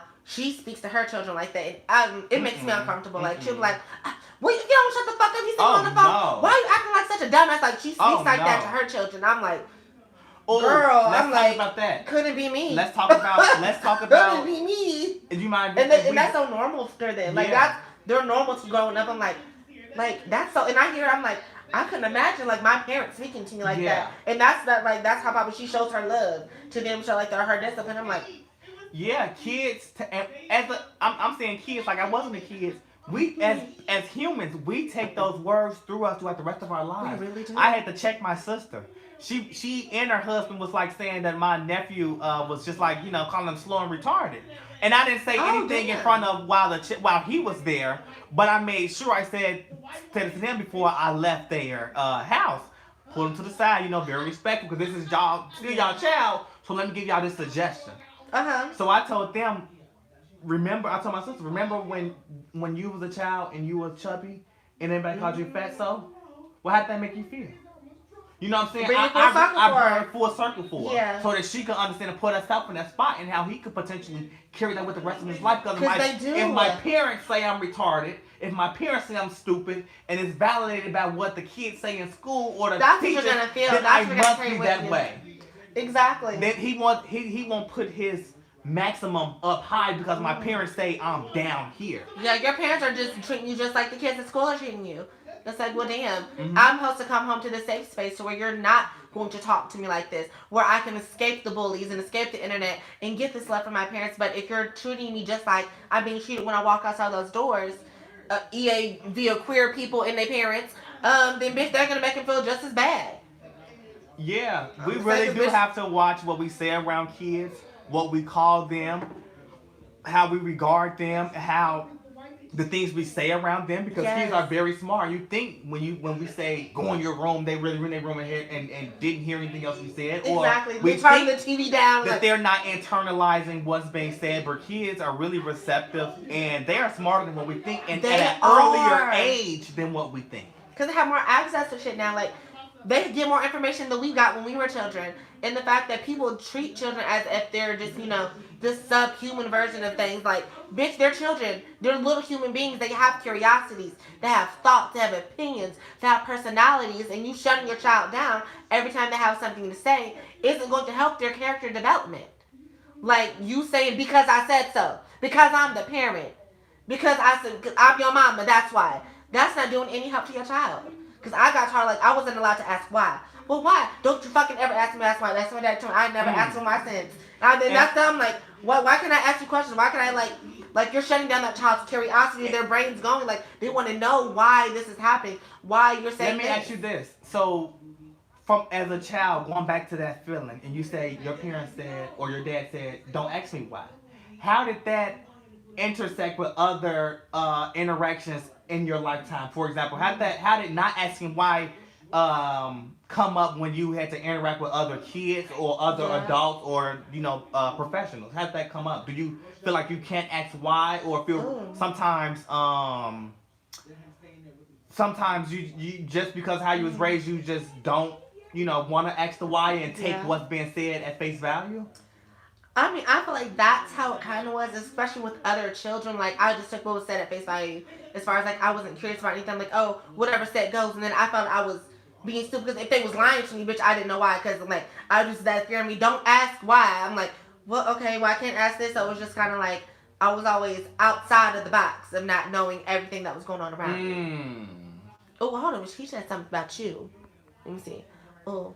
That's wonderful. You addressed your sister. Definitely have to advocate for the children. Oh, come on, bitch. Yeah, you do, because I'm their uncle and I'm their favorite uncle. Hell, I'm the only uncle, but they kids. But I have to stick up for them. They're my nieces and nephews. They look up to me, and I model my behavior honestly, so that they could when they, because I know they look up to me, so I model my behavior to be the best example for them. And it caused me to make right decisions, or I just want to be the best thing for them. I feel that. Do you feel like since you are a queer person that your sister has treated you differently around her kids? Because I feel like that's a lot of times that happens to people. Like when you're now the one queer person in the family, that once they have kids, they're kind of like, oh, you gonna be like, don't end up like Uncle Tevin, or don't do this, or you gotta watch him. Like, do you have any of that? Fortunately for me, no. Oh, great. Because I'm one of the ones in my family that went a lot farther than what they did. You know what I'm saying? Some of them may graduate high school, some of them didn't go to prom, some of them didn't get a car early on, some of them didn't get a house or have their own space as early as I did. So I've been independent a lot longer than what some of them were. So they, in some ways, idolize me and kind of look up to me. My one sister, he want to be like you. He want, not necessarily in a sexual regard, but just being tenacious and professional wise. Personality wise, shit. Personality wise, and that they know I'm a big old ball of fun. So and honestly, and my family, there's no Uncle Tevin is gay or Uncle Tevin. We don't talk about sex or what I do inside of my bedroom, and it's not to say that I'm not who I am. My family sex, they love me. Like I say, they idolize me, but that's not something that we need to have a conversation about. Yeah. What my nieces and nephews don't need to know what their uncle doing inside of his bedroom. That's inappropriate for them. And speaking on that, I had an uncle that was LGBT. Okay. And my uncle had a little piece of trade too. But I did not know that until my adult life around 24, 25 when I started to put the pieces together. Yeah. It was because of the way he carried himself. It was the way because of how their relationship was. It wasn't like... It was like, oh... It was, you bringing his roommate to Thanksgiving dinner. Well, they stayed together, but it still wasn't like... my family knew what was going on, but they didn't make it apparent or treated my uncle, who's deceased now. Okay. R.I.P. uncle. They didn't treat him any more different. So I don't know, I don't know any other way than to besides like be myself and honestly not keep what I do inside of my bedroom to the people that's involved because I don't want nobody to know, but because that's how I was raised. It's not something that, like I say, the kids need to know or when I walk in the room, they need to know. It ain't none of their motherfucking business. Yeah, especially not kids. They don't know anything about it. I think the first queer person I had ever met was Kaylin's uncle. And because that's not my uncle, it's on his mom's side of the family, but of course I grew up around him and his family, so I knew. I was like, oh, he's different than everybody else. Is he gay? But of course he would deny it. But like he literally, I just found out he confirmed it maybe like a few years ago. It's like, oh yes, and I love him. That's uncle. That's uncle right there. But like no one ever treated him any different. But it also wasn't spoken of because also in black families, it's always kind of swept under the rug, or if they do come out, it's like something you just don't talk about. Boom, and I can speak to that, and let me tell you my experience with that. So my family, we LGBT friendly. We don't have many. I'm one of the ones. My uncle was another one, and that's our two. My grandmother moved up here from the south. She migrated from Hughes. Oh, let me tell you this. So my grandma migrated to Chicago from Hughes, Arkansas. And my original maternal or paternal, her last name is Hendricks. And Jimi Hendrix is our cousin, but they moved out from Hughes, Arkansas, and moved to Seattle or whatever. So me and Jimi Hendrix, you know what I'm saying? But the money didn't trickle down at all. But I was gonna say that so my when she moved up here, it's not many of us up here. Yeah. We connected with the people down south, but not as connected, you know what I'm saying, as we should be, even though we just went down there for a funeral. Exactly. So I said it to say, damn, what was I leading to? Bitch, I don't know. You tell me. We were talking about queer people and family. I know we was in that area. Okay, so it's not many of us up here. So it's really just, you know what I'm saying, my uncle is one person and then it's me. Okay, this is what I was gonna say. And like I say, my uncle, we didn't really know that he was, you know what I'm saying, gay or had the trade, you know what I'm saying, or whatever. I didn't know that as a kid until I was 24, openly gay now, and then connected. I was like, boom, boom, boom, damn, uncle, you had a little man. And looking back, he was kind of cute. But I didn't know that. But for me, you know what I'm saying, it wasn't anything that was like, you know what I'm saying, a big event, or I didn't get shunned or excommunicated at all. but I feel like I wasn't asked why. Yeah. And that's important because it gives me my individuality and why I arrived at this point in my life. You know what I mean? Okay. Because although they had been in high school with other gay people and stuff like that, you know their story. You know how they are. You don't know how I am and what I arrived and how I arrived at this point in my life. How you navigate the world. And how I navigate the world as a gay man. So I just feel like, you know what I'm saying, they didn't give me that why. I don't know if it's necessarily swept under the rug or to call it that, but I feel like they didn't give me that why. Oh, yes. Not everyone did. Everybody, it was just like, what's up, Tavin? You still the same motherfucker? Exactly. It wasn't really like, nobody really actually confirmed. Nobody was like, it was just like, you my nephew. Exactly. No, bitch, it was a lot different for me, bitch. Because the first time, like, a lot of my extended relatives had seen me post-transition was at one of my grandma's funeral. So, like, I came and I was like, who's that? And, of course, it was me. Like, Beyonce gave me by, who was it? It's me. Oh, I bet they was gagging. Who was it? It was my grandma's sister auntie funeral up in who we just had a funeral for up in Arkansas, whatever. It was a transgender dad. One of my cousins go to transgender. And baby, when I tell you the old uncles and that was gagging, they was gagging because they old men. You know what I'm saying? They you know give them that little time, but they was gagging. Wait. That was a who and that's a what? Yeah. They was it was kind of. I wasn't laughing like at her. Yeah, it was a situation. It was a situation, but it was hilarious. But I was so surprised at my great uncles because I have an uncle, but he's been in jail for like forever. But I have great uncles, which was my grandma's brothers, who I grew up around, and so I was so surprised that they were affirming because of the fact that maybe just because of the grief and everything going on, but they were so affirming because like the way that they treated me growing up was so different. It was like, oh, you going around playing with them little dogs, oh, you gonna be a little punk, like giving me very much that treatment. So I'm just like, oh my god, so I just would hate coming around them because I knew what it was gonna give, like fuck. But once I seen them at the funeral, they were just like, well damn, you should have why didn't you sit up there with us, or oh, you should have on the limo with us, we all family. I'm like, I don't know, because the way I just felt like being treated when I was younger, I felt like it was going to be a problem. But I was like, you still can. You still have family. Then I'm like, bitch, where was this when I was coming out? Yeah, it would have made you a different person. It definitely would have. Because my dad was the exact same way. He was like, well, why didn't you tell me this? Why didn't you tell me that? I'm like, do you not remember all the shit you said to me about LGBT people and how, you was going to treat me so? But, like, he don't remember that. It's like, they don't recall the shit that you said. But it sticks to you. Yeah. It sticks with you, but they don't understand because they don't remember. Or they don't want to remember. Yeah. Because they know it's partial harm. People remember words stick with us for a lifetime.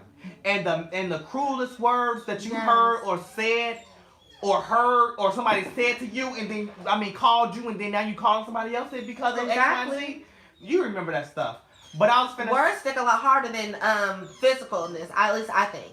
Yeah. Like when I say sticks and stuff, I remember words that never hurt me, bitch. Words will carry so much trauma with you into your adulthood if you don't resolve that shit. Can I give you this idea?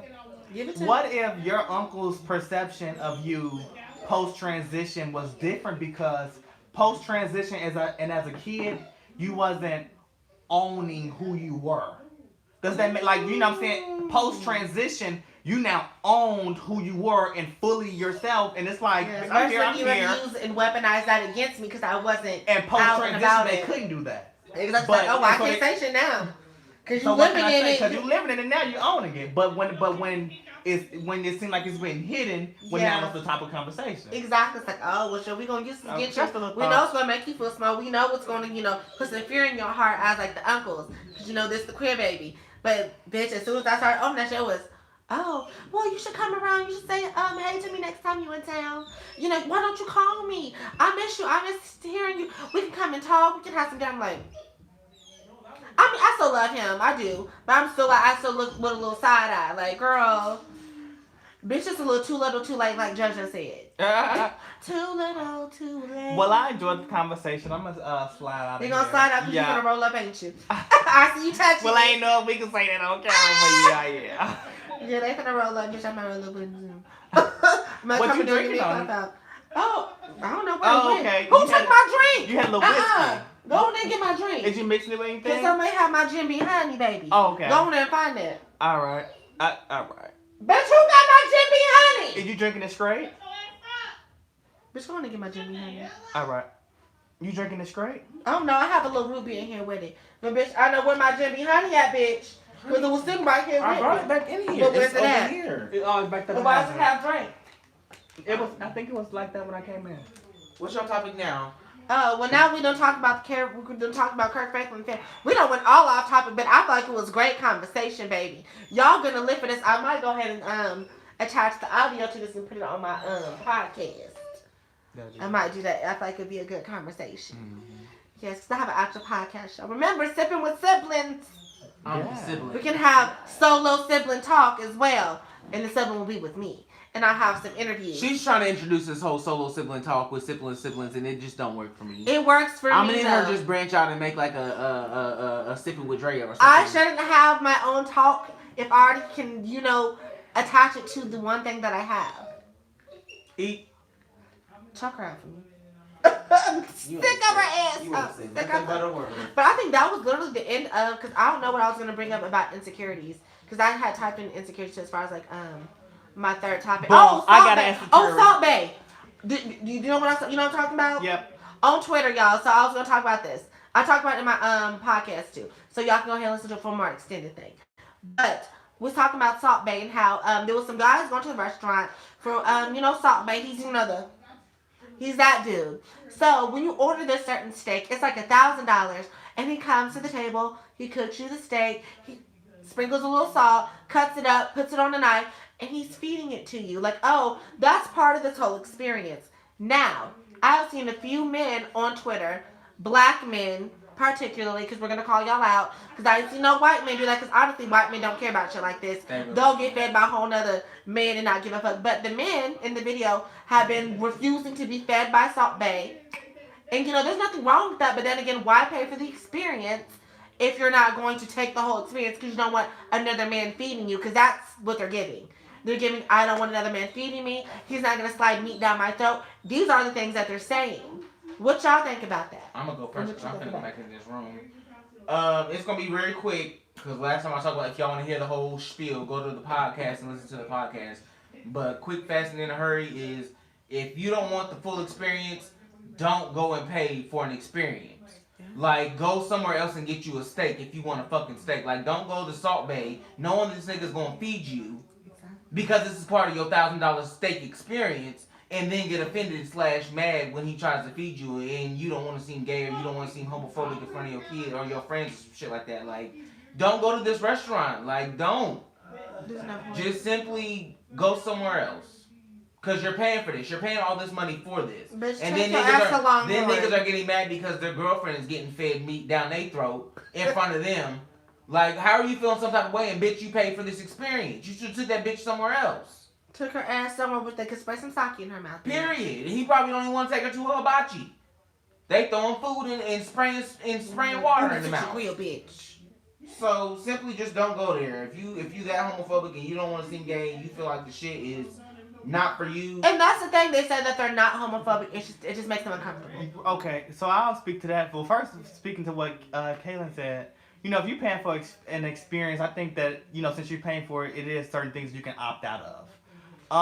And doing that, but I don't think that it's homophobic or any other names that is called it. I think at minimum at maximum it could be called maybe like toxic masculinity. Mm-hmm. But I would feel uncomfortable too, not necessarily it being another man doing it, but just like having a knife above my head and I'm bobbing for the steak. You know what I'm saying? So it would make me feel some type of way. You know what I'm saying? Again, like I have, knife above my head and I reach But would you go there and pay for the experience? I mean, so but if I'm paying for it, then like I say, you could opt out of some of it. You don't have to do everything or the whole experience. You could cut it and set it off to the side for you. It doesn't. Not everybody have to experience that portion of it. And I don't think that people should be called names or judged because they just don't want to experience that piece of the experience. They got the gold-plated steak. They got the chef cutting it up.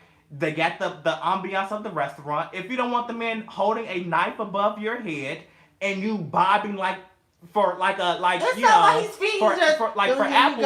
to get the thing, then I don't think anything wrong with it. He's teasing you with it. He's not like, ooh, you gotta be quicker than that. It's like, bitch, take the fucking food. You Ooh. Yeah. But bitch, that girl was slobbing at me. The meet the girl. Yeah, she was fragile getting that. masculinity. I'll say that too, but I don't think it's homophobic at all. Another thing is like I feel like them being because I feel like they're being homophobic because of the fact that they don't want to look gay. yeah. Just like how men have these sort of connotations, like I don't want to eat a hot dog in front of my dude. I don't want to eat a banana. Coke So that would be like or a banana banana because I don't want to. Or not eat necessarily ice cream. homophobic. Lick on You're ice afraid cream. of looking gay. I feel like that's homophobic because you see gay as being inferior. No, I just don't think it's Just like how homophobic. whites see blacks as being inferior. That's racist. You see being seen as gay as being inferior to your other homies. Another thing is like if you don't want this experience and say that like in the beginning, don't wait till it comes to me ready to feed you the steak, and then you're like, no, I'm not with that. Like say that before I start cooking. Tell the hibachi person I don't want sake. I don't want nothing thrown in my mouth. Tell them that before they start the show, and they'll skip you automatically so it doesn't make a scene. Exactly. Don't They're wait multiple till it's you motherfuckers. and there's a camera on you to be like, oh no, nigga, I don't want to do that because this, that, and the third. Like, say that in the beginning. Don't wait till it happens. See, I don't know how it works. Does it works like they serve everybody in the restaurant, or if you pay for this certain kind of meal, Yes. then you get this experience? Yes, you get the experience. You pay for this $1,000 steak, which comes with salt bay coming to cook the meat, slice it up, and feed it to the table. And there's That's other the steaks. You can experience. get other steaks. You can get something else where he doesn't do that, but you're paying this You because it's decided to get $1,000 or so Period. for this experience with salt bay for him to come and do that for the table. Versus you just getting the cute filet mignon that they're just gonna bring out to you, and it's not a big deal. We pay for Disneyland, and we don't necessarily go on all the rides. You pay for Six Flags, and you don't experience everything there. Again, I just feel like, you know what I'm saying, yeah, they did pay for this very expensive steak. Yeah, they did pay for the experience, but I don't feel like they should be held to, you know what I'm saying, participate in the whole experience and then being called homophobic because they didn't want to participate in a piece of the experience. I feel like it's okay not to participate in the experience, but it's your reasoning behind the experience. We don't know why their you don't actual want to do it. reason. Hold on, I didn't know if it was so technical. I assumed it was a random moment captured. No, it's something that like if you order the meal, that's what happens. If you order that special steak, that's the whole experience that comes with it. But I feel like because the men in the comments are saying, I don't want another man sliding meat down my throat. I'm not with that gay shit with another man feeding me. I'm uncomfortable with another man feeding me this. Why and can't they That's feel your that way? uncomfortability. Why can't they feel that way and that be okay? That they can feel be that way? can be okay, but the fact that it's rooted in homophobia. How do you know that? Because why else would you not be okay with that? Because The only reason they you're are. not okay with being seen as gay. No. You're not okay with because you're sexualizing the experience. No. Just me giving you some meat and you eating, it's okay, cool. But the fact that you're sexualizing, saying I don't want another man sliding meat down my throat, I think you're that sexualizing the experience. we are pressuring to some extent straight men to be comfortable with things that they just probably aren't ready for yet. You know what I mean? I just feel like we are just pushing them Their masculinity is to fragile. be fluid, almost in a sense. And I don't feel like that's 100% okay. Like I say, I don't think in this situation these men are homophobic at all. I even hate that it rises to the point of calling them homophobic simply because they feel uncomfortable with the piece of the experience. So, but I feel like sometimes, you know, when they say like, oh, there's a gay agenda, things like this makes it seem like because we're pushing on them to do something that they're uncomfortable with. When are we pushing them? Yes, we are are, we trying because to we break are down judging them. boundaries Why? that they have had? Because there's That's boundaries not- around that's toxic not- masculinity. Because the things that some men are taught is based out of homophobia. You're not gonna do this because it's gonna make you seem gay. You can't do ballet class because only the faggots we're do taking that. our You can't eat experience this and certain painting thing it on because them. it's That's not taking that your for me. experience and painting it on them. You know what I mean? I don't see it. I think that it is because that's my little Latin side. Yes. But yeah, I just don't know. You know what I'm saying? Because when they say, I feel like it's an agenda, and it's and they trying to capture the kids and so on and so forth. In some ways more than others, I can identify with that. What do you mean? Please break it down for me. Okay, like for what I can identify with is like how sometimes situations that doesn't need to be sexualized are sexualized for our children. For example, you know, when I think of like you know, sex, gay, straight, lesbian, LGBT, all that stuff, you have to honestly describe sexual activities to really make it make sense. Gay men. I have to tell you, I can't just say love these men. You Love each can't. other. How? When my brothers love each other, but they're not having sex. They're not gay. Okay, have you seen So you have to- In a Heartbeat? So you have to There's bring in that sexual piece to make the dots connect. Okay, well, Lesbians, women love each other, but they're all not sleeping with each other. That's what makes that dot connect, and now they're lesbians. But all you gotta say is, you know how me and mom and you know how me and daddy love each other. Well, Aunt Rhonda loves. She loves Auntie Susie in the same way that we. All you gotta do is say that. And look, there's a cute film. At an appropriate age, the parents should be able to explain that to them child, Yes. not Love the the earrings, music Andrea. and Thank you, media and Jessie. cartoons trying to put that into our children, and particularly But at they've the been age doing prior that to since 10. Disney. That doesn't make it right. And it doesn't, but people say they don't want to sexualize stuff for children. Yet everything's been sexualized for children, from Pepe Le Pew to Tweety Bird to Minnie and Mickey, because all that is sexual. All that is sexuality. It may not be sex, but it is sexuality. It is a man and a woman, or a boy and a girl, whatever the species, coming together because they like each other and heart eyes and they have feelings. That is still sexuality. And you're saying you don't want sexuality proposed on that? No, you're talking about you don't want gay sex proposed on children. You're not talking about all sex in general, because there are still children who are exposed to Disney movies. When the prince comes and rescues the princess and they fall in love and get married and have kids, that is still sexuality. Now hold up real quick. That's the thing about the instantaneousness of the internet. Ooh, that was a good word.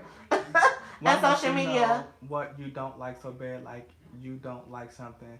Why comment? Just move along. That's what I feel like. If you don't like it, move on. Why comment on it? Why give it any more press? Yet you give it all this energy. Because look, there is a cute short. It's a little short. It's called In a Heartbeat. It's about this little boy. He's like maybe 5th grade, and he likes this other little boy. And it is so cute, but like his heart like comes out of his chest and follows the other little boy. And he's like trying to chase after his heart. It is so cute. I'm fearful. And it's nothing sexual. It's like him trying to get the heart, and then like it's weird. This is where the moment happens. He tries to grab the heart back. The heart's trying to pull the two little boys together, and then the heart breaks because they see everybody staring at them, giving them the look like what's going on. So the heart breaks and blah blah blah. He goes off. Next thing you know, the other little boy comes back, gives him the half piece of the heart, and then like it comes together and it's a full heart. And it's like, oh, a simple resolution for, queer children out there that have representation. I want our children to make their own choice. And I want, as parents, to facilitate that process. You know what I'm saying? Not necessarily shunning them in one way or the other. But what I don't want is, like I say, cartoons, media. What is this? I gotta see this. Oh, okay. I just don't want cartoons, the media, or other, television programmers infusing things into children before the parents have an opportunity to do that. Yeah, but things are being pushed earlier, so you need to address these earlier. Like, there needs to be sex education. You don't have to talk about sex, but you can just talk about how there's other sexual orientations, that there are little boys who like little boys, there are little girls who like little girls, and shit like that. Oh, and by the way, the short film was called In a Heartbeat. It's called In a Heartbeat. It's so cute. Y'all need to watch it. But thinking about it, like, you knew you were queer and you watched straight television all your life. Yet you knew you was some type of queer. You knew you liked boys and you liked girls, but you knew you was queer with straight shit being shoved down your throat. Yet you still know at some point you like guys. I think that we have to open up the circle of acceptance.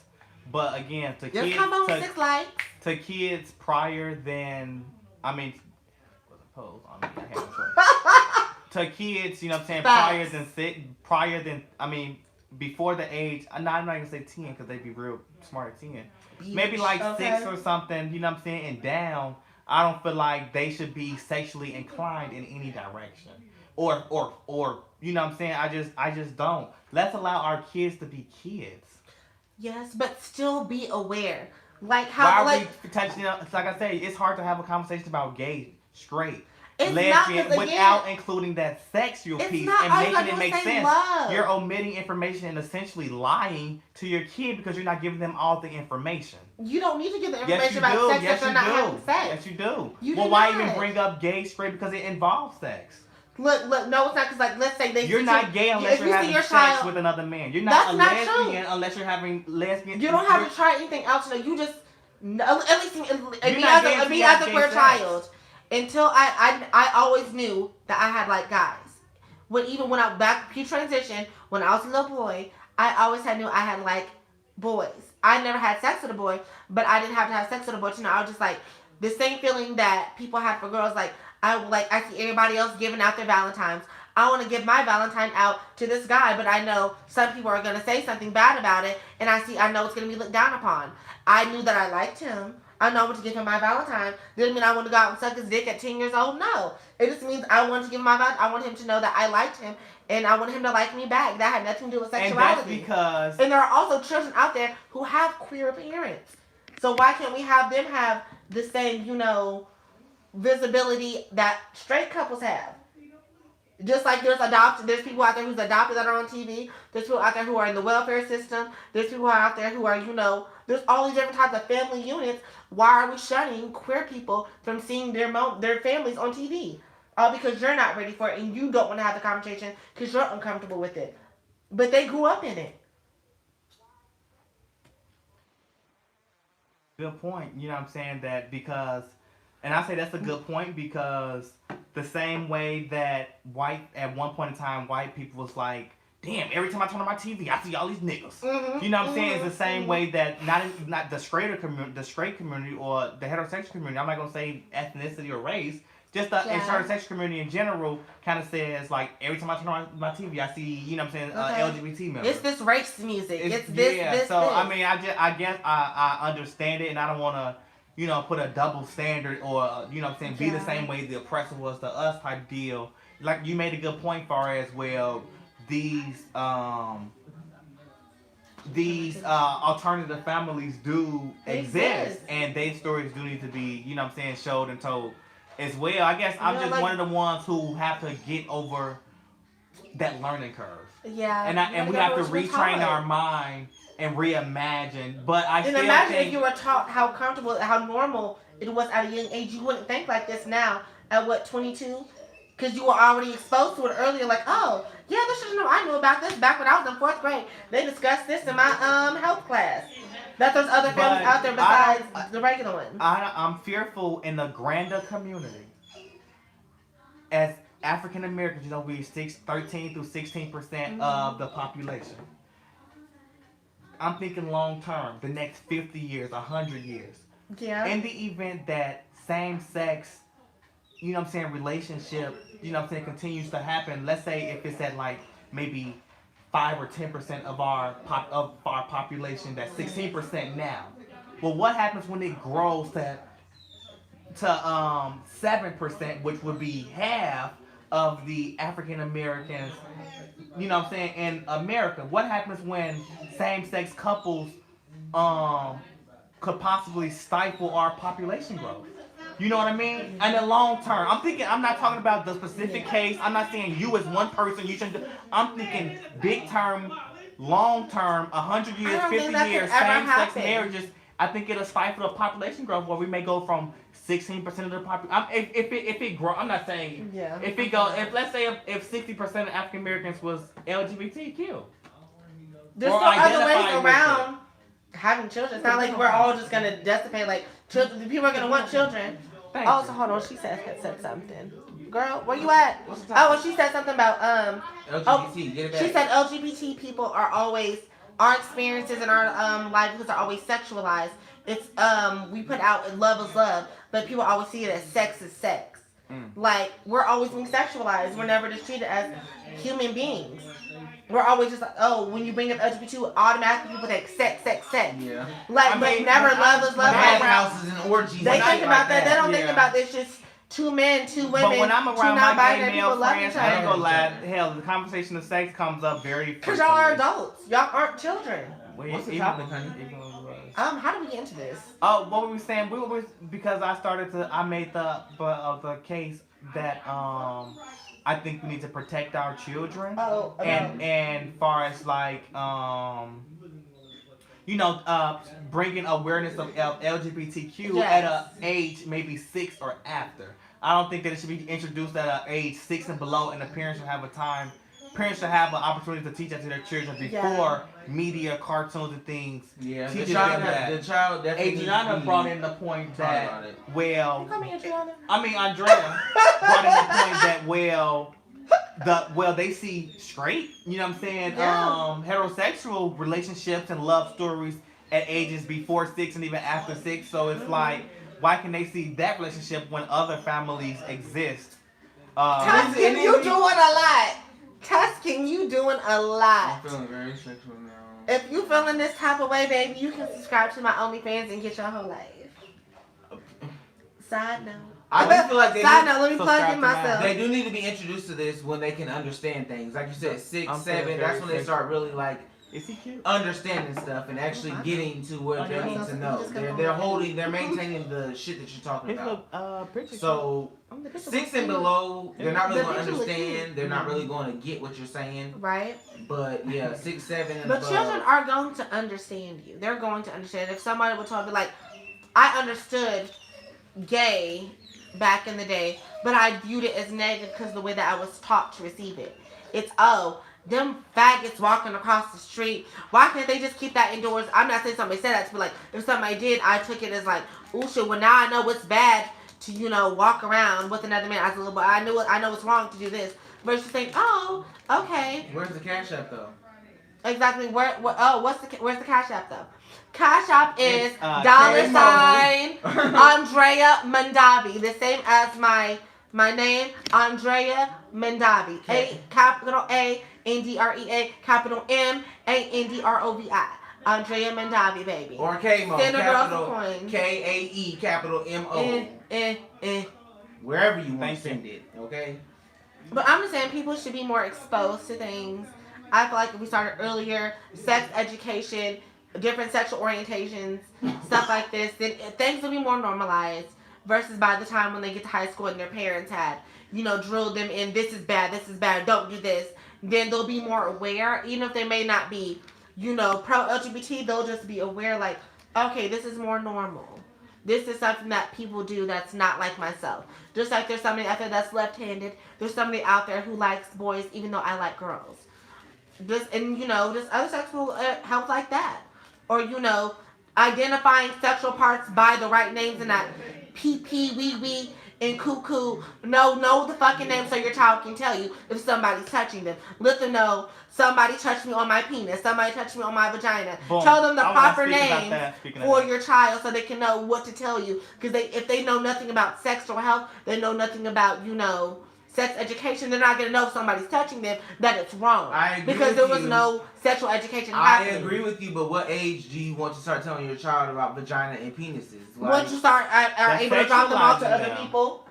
Once you leave them with other people's care. Like, because at one time, like, at this point in time, my niece and nephew are like maybe 6 and they and should 3. be told. And I'm not going to tell my niece and nephew that Vagina. she has a penis. As long and she as has old a enough to know vagina. when she's about to be I'm going not breast. telling my Those I'm are telling my niece she has a mature words. vagina. Those She are has a mature vagina, words. she needs to know. No, She has a special place that she needs to know. She could say. She can She still say say vagina. Vagina's not dirty. It's Vagina not, is the but medical term. you don't want your niece and nephew going to school talking about you have a penis, you have a vagina. Like, That's not. those are not words Then that the teacher can make it up with me. Why did you teach your child this? Because she's my child, and she needs to know these certain things. She's going to be spending the night at other people's houses, and she's going to be in the company of other adults when I'm not present. She needs to know the spots to tell me I feel like when they can somebody's still be expressed happening. with other words besides penis and vagina. And they should know the medical use, terms. I think that we use not like so PP young. and They're too young to know the medical because they terms. be so young to where we It's have the to, name. simplify the language so they'll be able to form. You know what I'm saying? Like my mom. Yeah, like I'm At not 7, saying you like should know what vagina is. kill their childhood, but I'm not saying like tell them like My mother made her being with women. But I suck wanted to be hid, and speak I grew up about thinking this it was though. something bad. I don't know. You brought up, you talked about touching body parts and, you know what I'm saying, and, touching and stuff like that. Sometimes, we get the perception, the people in, LGBT community get the perception that we was all, like, touched or, you know what I'm saying, all arrived at this point from a traumatic experience or something like that. So I just wanted to, you know what I'm saying, just say that, like, And that was not the case. For a lot of some people it was, yes. And that's what I call my environmental gaze. Sorry, I had to bury baby. And that's what I call my environmental gaze, baby.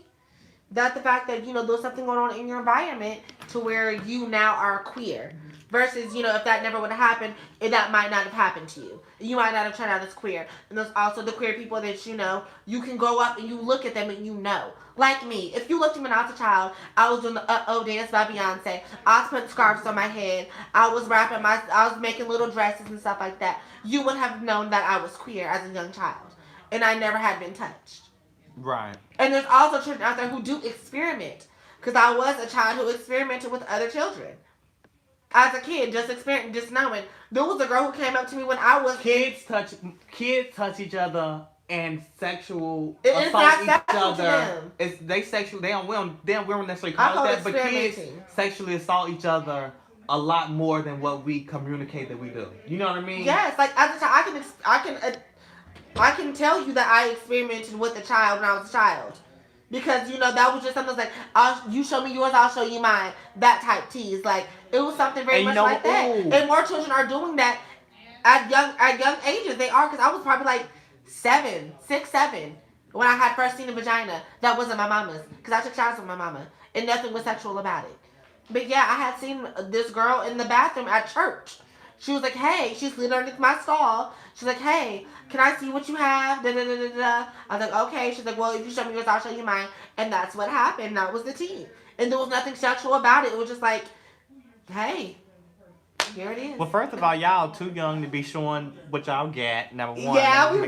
But I mean, children experiment. Children play hide and go get it. You find somebody, you hump them. You're touching, like, you do a little kiss on the cheek. You playing house. Children do shit like this, and people don't think that they're capable of understanding what's going on. House. Yeah. Asexuality is real. Being same-gender attracted or a partner doesn't mean sex is involved. Very much true, because asexual people very much don't like the idea of sex, or they're not just sexually attracted to other motherfuckers in general, yet they still can form romantic relationships. I wonder what is that derived from? Are you asexual because you really deep down inside have a mental, possibly insecurity about a piece of your body part? You know what I mean? Mm-hmm. What makes you not want to be sexual, or have you spoke so poorly about yourself mentally to where you think that nobody's sexually attracted to me? So if I, you know what I'm saying?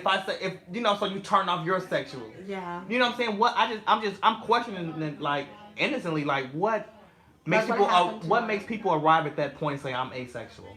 Yeah, but I mean, I feel like it also could be like a chemical or hormonal imbalance to where their hormones aren't as high as other people, so they don't have that sexual urge that, I want to say normal, but like, the average people have. Is that derived like from when any you go through past puberty experiences? Or, you know what I'm saying, or could it be, like traumas? It could be traumas, it could be insecurities, it could be chemical imbalances to where you just have a chemical imbalance in your body to where you just don't have a sexual attraction to motherfuckers. Because honestly, when it comes to me and hormones, when I'm on hormones, I'm not as sexually attracted that's just so as motherfuckers in general. Like me being on testosterone blockers, because testosterone is a hell of a motherfucking hormone, bitch. So when that's being blocked out of my system, my sex drive goes down. Like, it plummets. Versus when I'm not on testosterone blockers, and bitch, I'm horny as fuck. Speaking I of got the testosterone blockers, through my body. I want to fuck. I want to have sex. I can sleep with somebody and kick them out the next day. Versus me being on them, I'm just like, well, sex is sex. If it comes, it comes. If it doesn't, I'm cool. Speaking of testosterone blockers, should transgender high school athletes that are using testosterone blockers be allowed to come play in female sports? Ooh, bitch. That's tricky. Hold on, let me answer her question. Now I got you. She said, I would have much rather preferred to be directly educated on things like sex in the body than playing house or experimenting with other kids. It was confusing and left me with a sex complex. Come on, bitch. Very much so. Because my first experience as well was very much like, what's going on? I don't understand this, because no one had talked to me at this age about sex, about body parts, about anything like that. So somebody could have taken advantage of me and I would have not known, because no one talked to me about this at this young age. Yet if someone did, I would have had the words to describe, hey, this and this happened, and I experienced it. Because I'm thinking, like, where did you get that from? Because you might have been, the person who I experimented with, because they knew all this stuff, but I didn't. So where did you learn it from? Was somebody touching you, bitch? Like, I kind of think that, I was just thinking about it, like, maybe educating kids on sex earlier should be a thing because, you know, we don't really see the opposite sex body until later on Exactly. in our lives. And Maybe so we we're should bring curious. that forward. And if anything, we Because just see our parents. or other girls see other girls and guys see other guys, and maybe that's where that sexual attraction developed because for so long of your childhood or early You life, don't know what another you body didn't know looks like. you didn't know what the other sex body anatomy was and had grew an attraction for that. I'm telling you, like, you just don't know. You just don't know.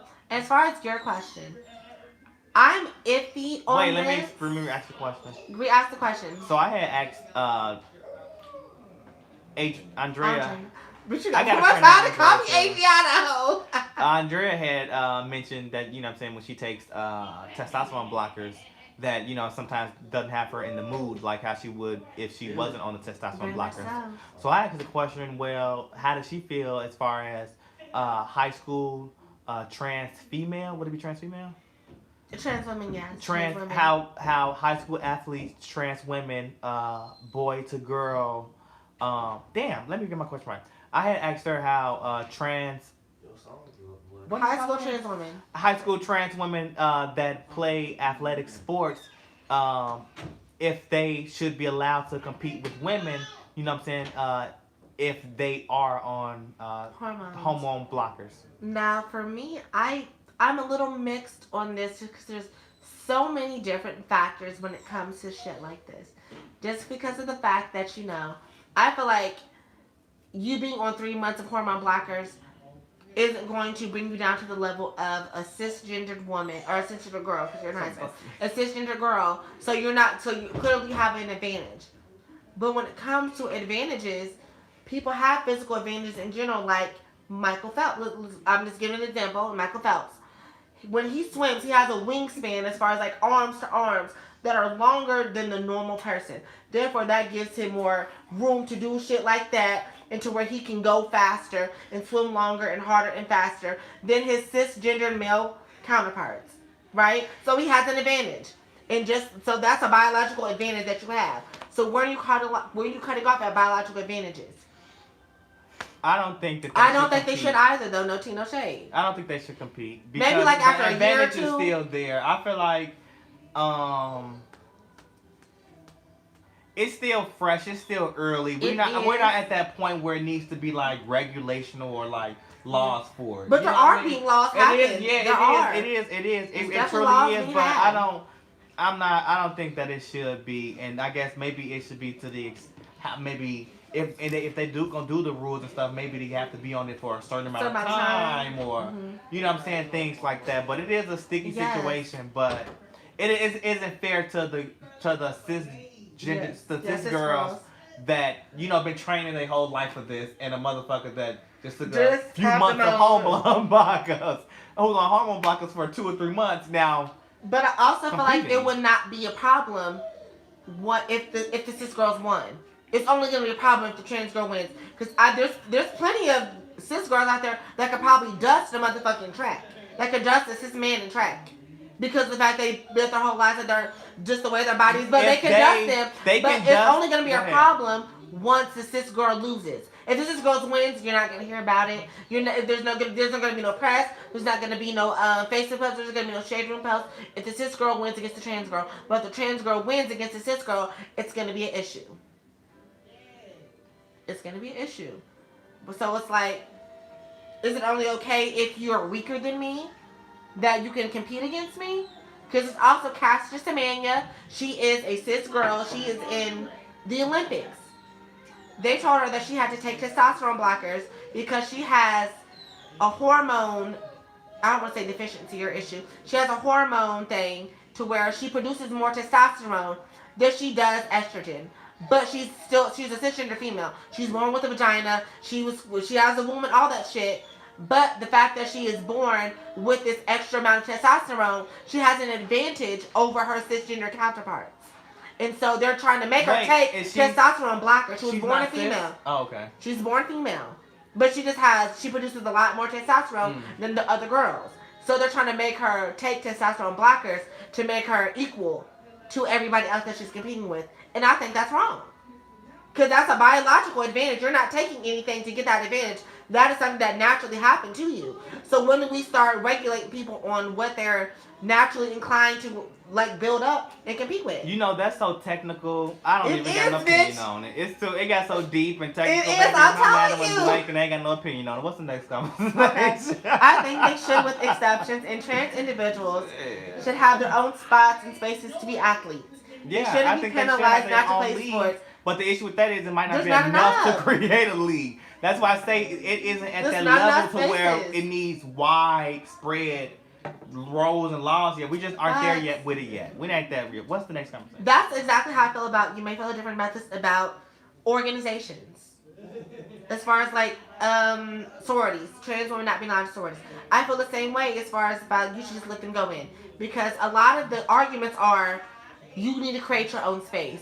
Yeah, there's not enough people to create their own space, and there's already the space of black women coming together to build something in community and help each other out. So why aren't trans women allowed to be in that space? Because there's not enough trans women to build an organization.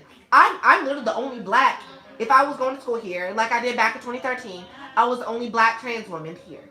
There was no other trans people that I knew of. There was no other out trans people. Therefore, if I went to build an organization, it would just be me. So why can I go on and do the leadership? Why can I do this community service? If this just is about womanhood and chivalry, not chivalry, womanhood and, you know, just social work and shit like that. Why couldn't I be part of that? Nothing about your vagina. Because when the at the inception of those sorority organizations, it was a safe space for black women. You Am know I not a black woman? Am I not a woman? Am I not a black woman? Do I not that could be experience the shit you go subjective. through? That could be subjective. That could be subjective. It Honestly, could be. that's subjective to who? It's because you may ask me and you may ask somebody else, they like not quite. And honestly, Yeah. I'm gonna say this for my trans girls. For me, with my trans girls, you know, I love them, and when I first came out or whatever, but you know, I was around them. But with me, with the trans girls, not only do you have to transition maybe physically and look the part physically, but there's a mental transition as well. And not everyone that calls themselves transgender and, you know what I'm saying, dresses up has made that mental transition. And I think to exist in that space of that safe space that black women had carved out for themselves when there was no other space, I mean black like this but not like this. Oh. Oh, black like this, but not like this. Oh, black like this, not like this. But I'm just saying, I don't see what you do as an organization to where trans women cannot join you. Because you will let a white girl in before you let a black trans woman in. You will let a Latina girl in before you let a black trans woman in. I can speak to more of the experience of a black woman than the white girl can. I can speak to the experience of it because I live this shit day in and day out. When I walk out in them doors, bitch, and nobody knows my tea, guess what I'm treated as? A black cis woman. Because nobody knows my tea.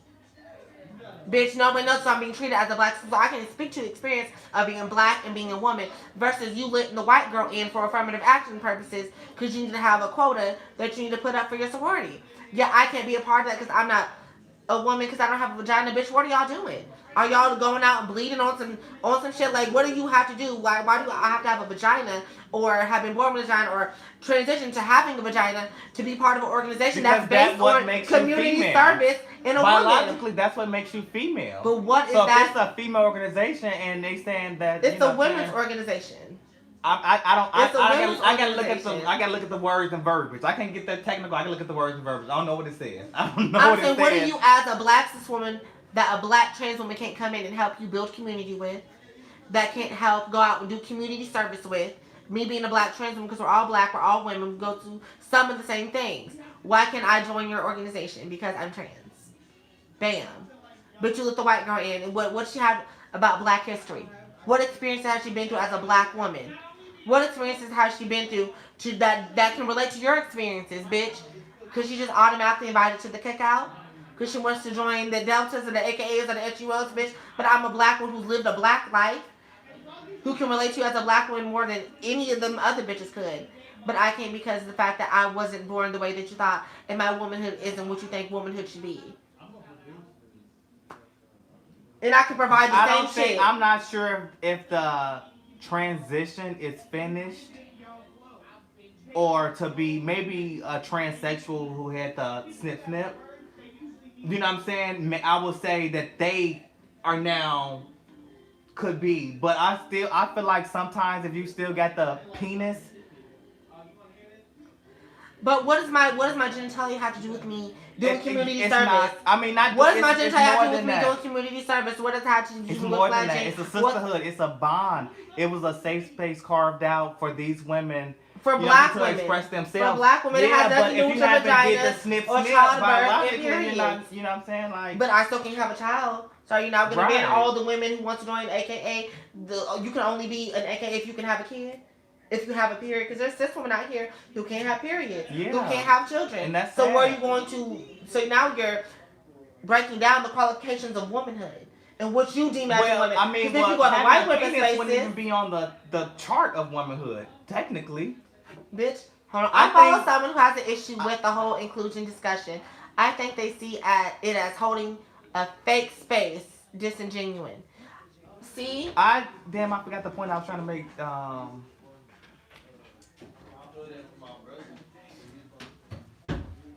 Yeah, it's definitely. But I don't know. I just don't want to get to that point Let's where wrap it up. Okay. I don't know. I don't want to say it. I just don't want to get to that point where Ooh, what about her? people earlier on in their transition, you know what I'm saying, or men, you know what I'm saying, or whatever, Trans men throws wants on to a be in wig, fraternities. throws on a makeup, and now it's like, if that man, I'm a woman, and it's like you're not. Yeah, you haven't did the physical transition fully. Or the mental transition. It's a two-part transition that takes place, and not everybody that looks the part has the mental part of womanhood, and you know what I'm saying. And it's a mental thing as well. And so sometimes, like for example, Sydney Starr. I love her. You know what I'm saying? Yeah, let me She give bad as somebody fuck. else. Let me get somebody else who was just like a lot. I know, Oh, did you watch The Real Chance of Love? I heard about the tea. Yeah, I it heard was like about the tea. he was just a drag. He was just not a drag queen, but just like a cross dresser. Yeah. You know what I'm saying? what At that about the point in lady his with a stage. trans who may not be passing and has all the features of masculine frame, but wants to be included in these spaces. He shouldn't be. I feel like you should still be included because regardless, you can't. If I mean- he's saying like if somebody just throwing away. If you're like boom, and like say, I'm Kris Jenner, transgender like now. Kris Jenner. No, hell no, you can't. Now, let's say a black man, but no, not Bruce Jenner. Y'all talking about Kris? I'm not. That's what Yeah. Caitlyn Jenner. Oh, shame. Can we call Caitlyn. Okay, so look, he with Caitlyn Jenner. Now when he first did that, he's like a motherfucker old ass man with women It looks stuff like an on. old ass white woman. To me, looks like an old ass white It woman. don't take Bitch. hard to look like Hey, I'm talking about that. transitions. We're talking about sororities. We're talking about. So what if when Bruce women's did that, spaces, and we he talk about like sororities first, now what and- if Bruce did that as a black man? He like now I want to join the AKAs.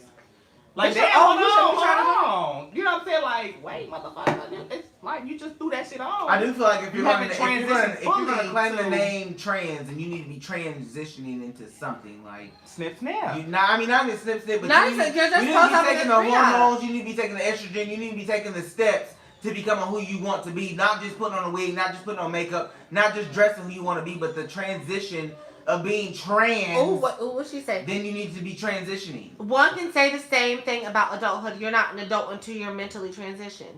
You right. Because you can Very be deemed, true. Yeah. just like as a trans, when you take your hormones, you can be viewed as a woman. And when you're 18, as soon as you turn 18, you're viewed as an An adult. adult. Yeah, you don't have the mental space to. Yeah, it hadn't Yeah. clicked. That ain't changed. And honestly, they say that you're not an adult till you're like 30, 40 years Yeah. old. Like, you're still a child. You're still immature. Like, until you hit everything's 30, not developed 40. till you're like at least 25. Yeah. But I think when it comes to trans women and trans men, I feel like you shouldn't I can't regulate transness Too scared. as Send me a cash out. level. You know what I'm saying? As far as like, you shouldn't regulate someone's transness because not everybody has access to hormones, and are they any less trans?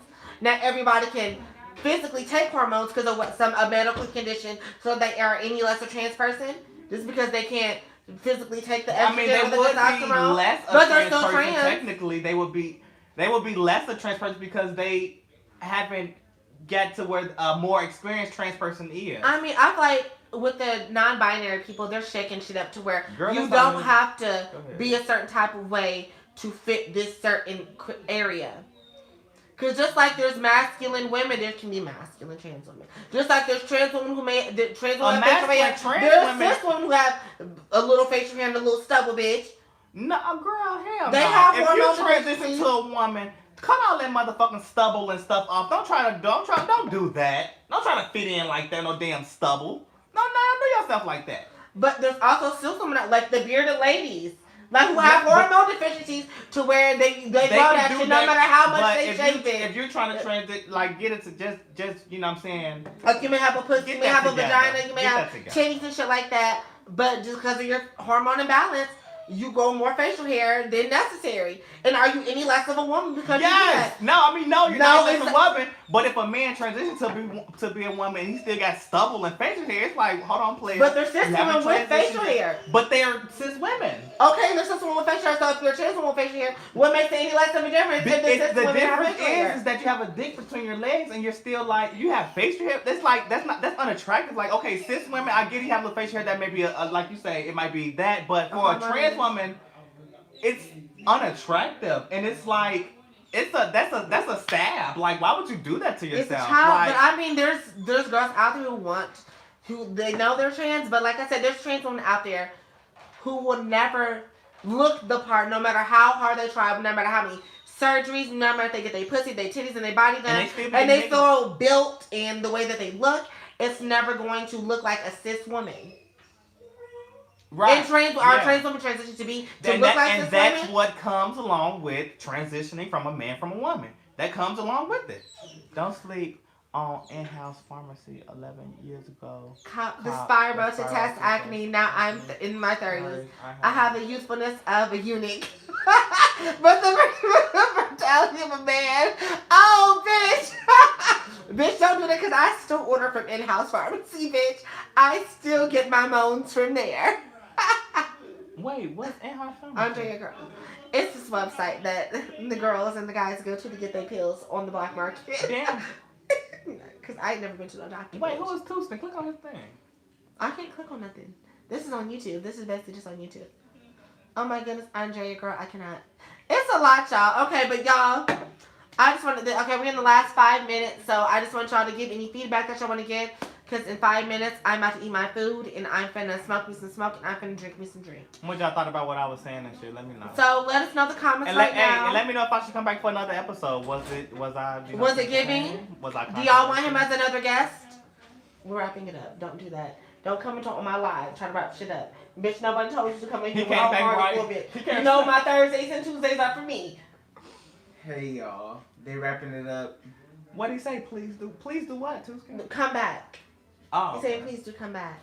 Yeah, you got good conversation. Thank you. Yes, because Kim don't be giving. Who? I did. You definitely should. You should come I have for the my podcast. fan. I have my fan. Because the podcast is just, vocal. Yeah, it's The not podcast is video. just vocal. It's not a video. It's just the sound. Oh, that'd be cool too. All right, y'all. Well, I'm glad you were able to tune in for another Andre Mandavi Live. I'm not going to promise y'all that I'm going to be back next week. But I will tell you that I want to be back next week. And I'll also come with more of a tea because I wasn't able to get into, the whole me addressing the guy situation. That's going to be on the podcast. He's going to be on the podcast. We're going to talk about it. I'm going to get it set up. And I want y'all to see. From the thumbnail, he is Yeah, cute. Tuscan, you are cute, though. You are cute from this thumbnail, baby. No, we can't see. Mr. Tuscan Wonder. But Tuscan yes, Wonder. I am off on Tuesday and I'm off on Thursday. So Tuesday or Thursday, I will be going live again because I'm off. Therefore, I have nothing else to do and I'll be coming to y'all to talk. I'll have to come up with a topic, bitch. But we're going to talk. So, I'm glad y'all were able to tune in for another Andre Mandavi Live. And I hope to see you all soon. Bye, y'all.